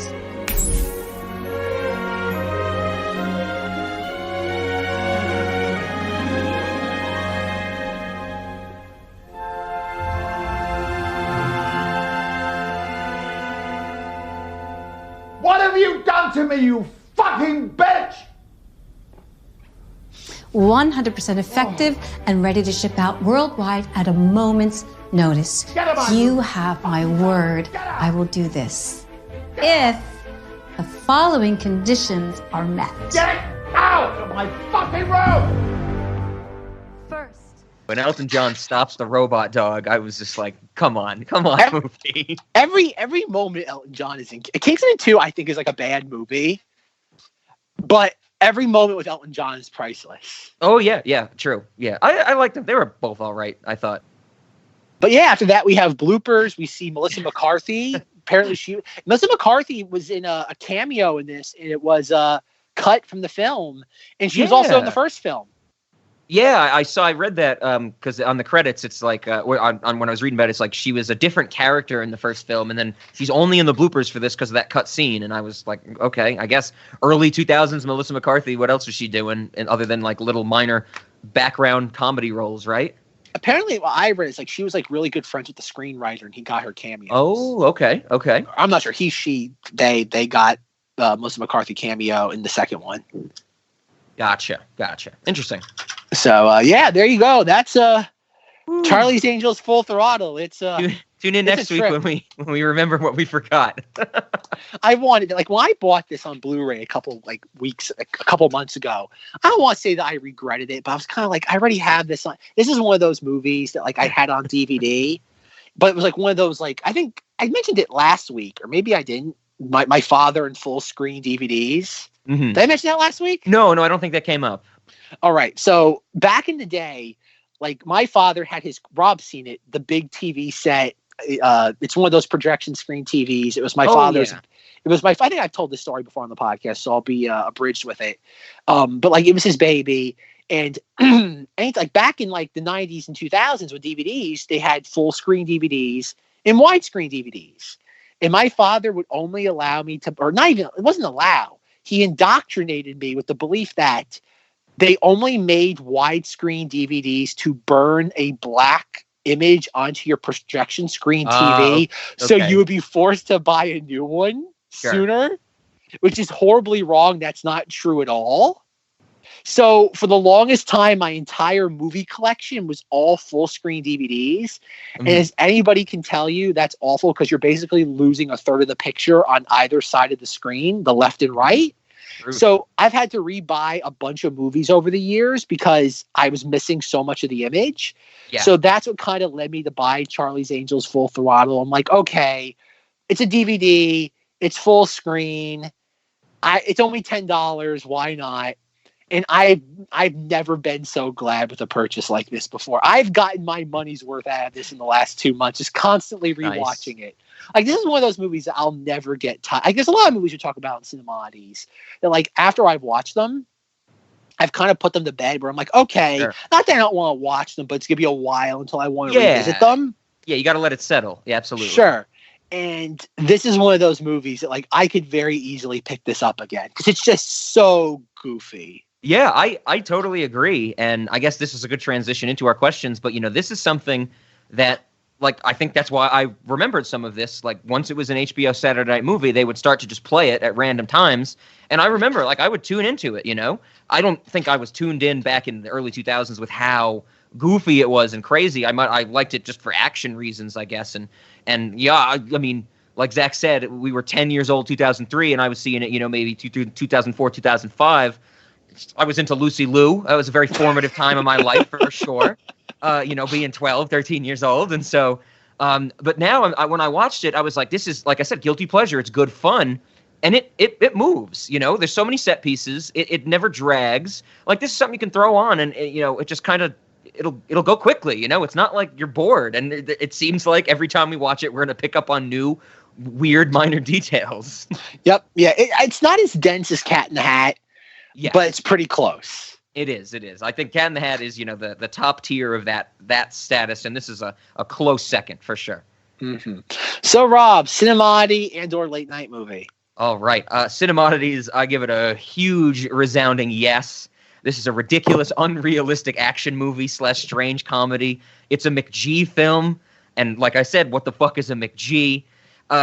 Late night, I'm a little torn. Because while, yes, I think this, immediately my thought was this checks all the boxes. Like, showing this to somebody, it's going to be crazy. Like, all the talk about, the lack of physics, of all the insanity, it could be good fun. But I was kind of wavering because I feel this could be seen. It might come off as dumb to some people. Like, some people be like, "What the fuck is this? This is stupid," or something like that. And yeah, I'm not saying that precludes it from being a late night movie, but I was kind of torn. Like, I don't know if. It might be a know your audience for me, because I wouldn't want to show this to someone and, I'm laughing about it, trying to get all this stuff, like pausing the movie, being like, look, Shia LaBeouf just got out of the driver's side of this car, but it turns out the wheel's on the other side. And people might just be like, this is the stupidest thing I've ever seen. So I don't know. I think it's a know your audience, but I definitely want it on there. Like, this, I think, for me and what I think about late night, it checks all the boxes for sure. Yeah, I agree with you. Cinemoddities, 2 thumbs up. This movie shouldn't exist. In more ways than one. Late night movie, you and I are very much on the same page here. I agree with you. It is 100% a know your audience film, but in the, again, know your audience, but most likely a no. Because it's just, the problem is that it's just, there's so many preconceived notions that come with this film. Because it's like, oh, Cameron Diaz, Lucy Liu, Drew Barrymore. There's nothing goofy about this. And I'm sorry, I don't mean goofy, but like Cinemoddities level goofy. And I think people watch it and they just kind of treat it as fluff. Definitely. Absolutely. Again, this is gonzo, but it's not fluff. Yeah. And I feel like you said the preconceived notions, it being, I guess, a franchise type of thing. If everybody knows the name, at least, Charlie's Angels. Yeah, it might not hit that way that it hits for us or would want it to hit as late night movie. Yeah, I'm with you. Yeah, because even when this was like announced like as being like a Blu-ray title, because this is a Sony film, and like the first Charlie's Angels got like a 4K release, a Steelbook, and like all this stuff, and a lot of people were excited for getting that like on like 4K.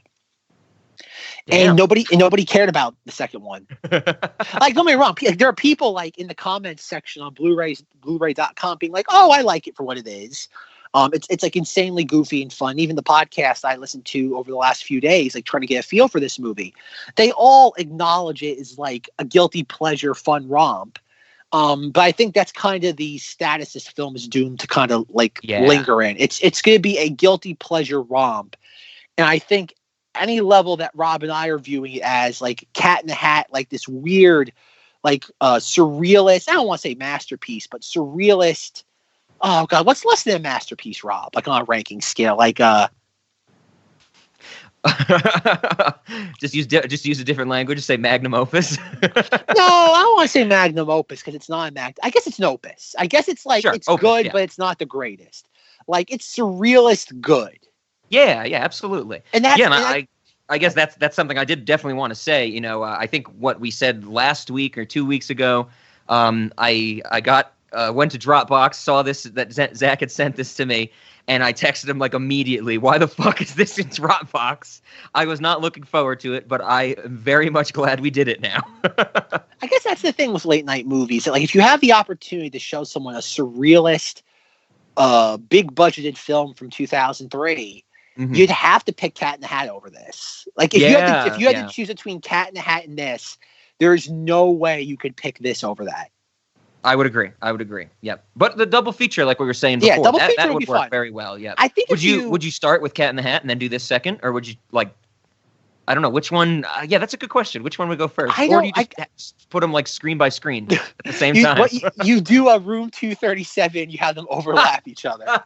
You start one in 4, another one in reverse. Perfect. No, that's a good point you bring up, because even as a double feature, I think this would be hard, because you would need Cat in the Hat to kind of set up the context of what you're trying to get at, lay the groundwork, but then it would be hard for Charlie's Angels Full Throttle to live up to what Cat in the Hat sets up, because it's so off the wall. But but Full Throttle would be really hard. I think you'd be ill preparing someone for Cat in the Hat with Full Throttle, just Full Throttle. Yeah. I guess the double feature would once again be a know your audience. Yeah, that's a good point. Absolutely. Yeah, this is 100% a know your audience, and if you're in doubt, it's a no. I guess you say if you're in doubt, then it's a no. As a late night movie. Yeah, that's a good way to put it. Yeah, absolutely. Because you don't want to have that coming off as dumb, and then it's not going to really. You don't want to taint the well for poor Charlie's Angels Full Throttle. Exactly. I guess there's one thing else I just want to point out before we get into our snacks. When it came to my father, I remember I had the first Charlie's Angels on VHS before I saw the second one. That's why I wanted to see it in theaters. And I think I've mentioned it before. My father, just a product of his time, was a chauvinist. I can only imagine, because I know he had a problem with Charlie's Angels the first. I remember watching that at home, and he just could not get past the things they do in that movie. Okay. And that movie is much more reserved in what their abilities are than what they do in this. And I can only imagine the opposite end of the spectrum that my father had, from Elizabeth Banks. He must have had while watching this in theaters in 2003. Gotcha. Okay. He must have just lost his mind watching this, being I cannot get past any of this. Yeah, that's good. That's good. I'm now, it makes you think, what would Boompa think of this? You know what? Boompa would be a fantastic audience for Charlie's Angels Full Throttle. That would be. I take that back. Yeah. I'd rather show Boompa Charlie's Angels Full Throttle than Cat in the Hat. Okay, that's know your audience. Because I think Boompa would appreciate the sheer insanity of this over the bonkersness of Cat in the Hat. Definitely. Oh, that's good. All right, Rob, I'm going to do my snacks. I figure you probably have a few snacks. I have some. I don't have too many. I have one that I don't think you're going to like, but yeah, go for it. All right, my snack is we're going to have a comically oversized martini glass and make one of the waiters sit in it with a giant olive water balloon, have to spray customers and themselves with it all day. So they're all wet. They're just they're damp. They feel yucky. They probably have a rash at some point. And that's what we make them do. I don't have a name for it, but that's what I have. I was thinking the same thing, have some, I was thinking, have that recreation of the martini glass and everything. And whoever's in the martini glass, just dress them in the frumpiest clothing possible. If it's a woman, a man, it doesn't matter. Just whatever they are, make sure it's not sexual, It drags them down. You can feel the weight after all the liquid has been absorbed by the clothing. Yes, yeah, exactly. And they gotta have shoes and socks on too and everything. The works. Oh, perfect. Okay, I dig it. All right, Rob, so what are your snacks? All right. So I'll do the one. I think I'm breaking form. I have one for the restaurant, but then I have one that's a little more personal, maybe a snack for me or us. I'm not excluding you from this, but the one for the restaurant, which I definitely wanted to pitch you, Crispin Glover's Thin Man walk-around character that rips out people's hair. I feel like it fits with our Nelson De La Rosa punching people in the dick. I do not remember anymore if we've agreed or are still torn about Nelson De La Rosa and Richard Stanley, but I think we've just accepted whether or not we choose it. Nelson De La Rosa is there running around punching people in the crotch. I would love Crispin Glover just doing his shtick, ripping out people's hair, smelling it, and then every once in a while maybe screaming at somebody in a romantic way. In Crispin Glover's romantic way. Right. I dig it. Perfect. And then the other snack I have, in the beach scene, we get to see, while Cameron Diaz is doing the surf stuff, Bernie Mac's doing the surf stuff, Lucy Liu and Drew Barrymore are in a concession stand. They got the whole outfits on, like it looks like carnival stuff, but they're at the beach selling all that jazz. And at the end of that scene, I'm pretty sure we see Lucy Liu with a corn dog. Yep. I just wrote in my section for snacks in the notes when that scene happened, word for word, I want Lucy Liu to feed me a corn dog. So I think maybe we should reward ourselves, Zach. We're the ones running this restaurant. We should get some snacks, and it should be Lucy Liu feeding us a corn dog. I don't know. Corn dogs are good. I mean, she could feed me anything, I think. Lucy Liu, hit us up. I know you're not married. I know you've been with that money dude, the Israeli money hedge fund dude forever. But, you're not married. Hit me up. You directed an episode of Zvu last season, Really? Do you smoke? Yeah, she directed one of the season 21 or whatever it was last season. 20 was the previous season. Yep. What a time to be alive. Yeah. Lucy Liu, do you smoke? You don't have to. It's not a deal breaker. But I just want to know. Love me some Lucy Liu. So yeah, I guess I was definitely light on the snacks because I don't even want to say I fell into the trap. Like I've said before, sometimes I get so into a movie, I'm not looking for the food and stuff. I'm really into it. I wouldn't say I fell into the trap. I fell into the movie and its insanity and was focused more on that than any of the food items, There is a sign in the background of like the snack shack that they're working at that says cheese on a stick. I guess I don't know what it is other than just what the literal description is, cheese on a stick. But I guess we'll have that too. We'll throw that in there. We'll figure it. I like it. It doesn't say cheese sticks. It's cheese on a stick. Yes. Okay, because I've heard people say cheese sticks is like mozzarella sticks. They call them cheese sticks or whatever. Or cheese sticks is just like string cheese or something. But cheese on a stick. That's interesting. And we'll figure it out. That'll be an indeterminate. Make note of it in the spreadsheet. We'll circle around back to it. Okay. We'll try and do some research, figure out what cheese on a stick is. It'll be fun, folks. It'll be fun. That's great. Alrighty, Rob. So I'd like to suggest for this episode that much like the film, we have out of nowhere just musical explosion of Any Way You Want It in reverse. Oh, that's a good one. I'm okay with that as long as I get to throw in some danger, high voltage. We got some music to play with for sure. Yes, but I want out of nowhere. It's like you're like, okay, the movie's over. All's well that ends well. And any way you want it, that's the way you. It's like Jesus. Like if you fall asleep with this movie on, that happens, you will die of a heart attack. You will wake up to that, the last things you ever hear will be Journey.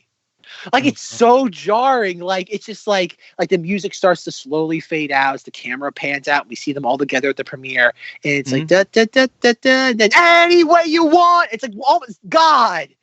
It's like oh my God. Oh my God. It's like calm jump down. Scare movie. Of this movie. The credits of Charlie's Angels Full Throttle are a jump scare. Oh yeah, fantastic. Yeah, so that sounds good. I definitely want to say. Incomprehensible Blockbusters, check out next week for something I've been very excited for a while. Zach, I want to go to the Baywatch. I want to go to the Baywatch, Zach.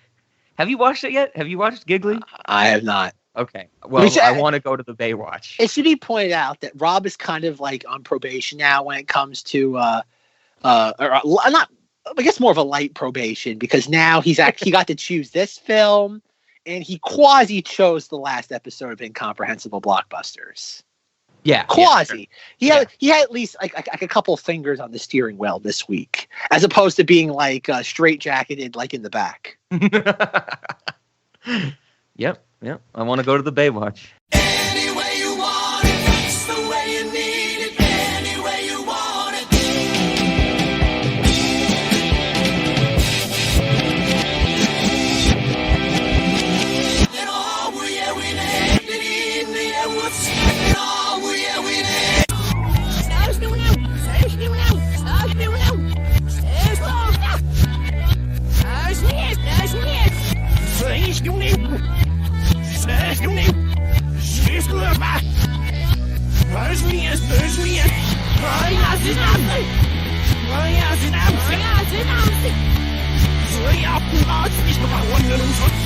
Oh, yeah,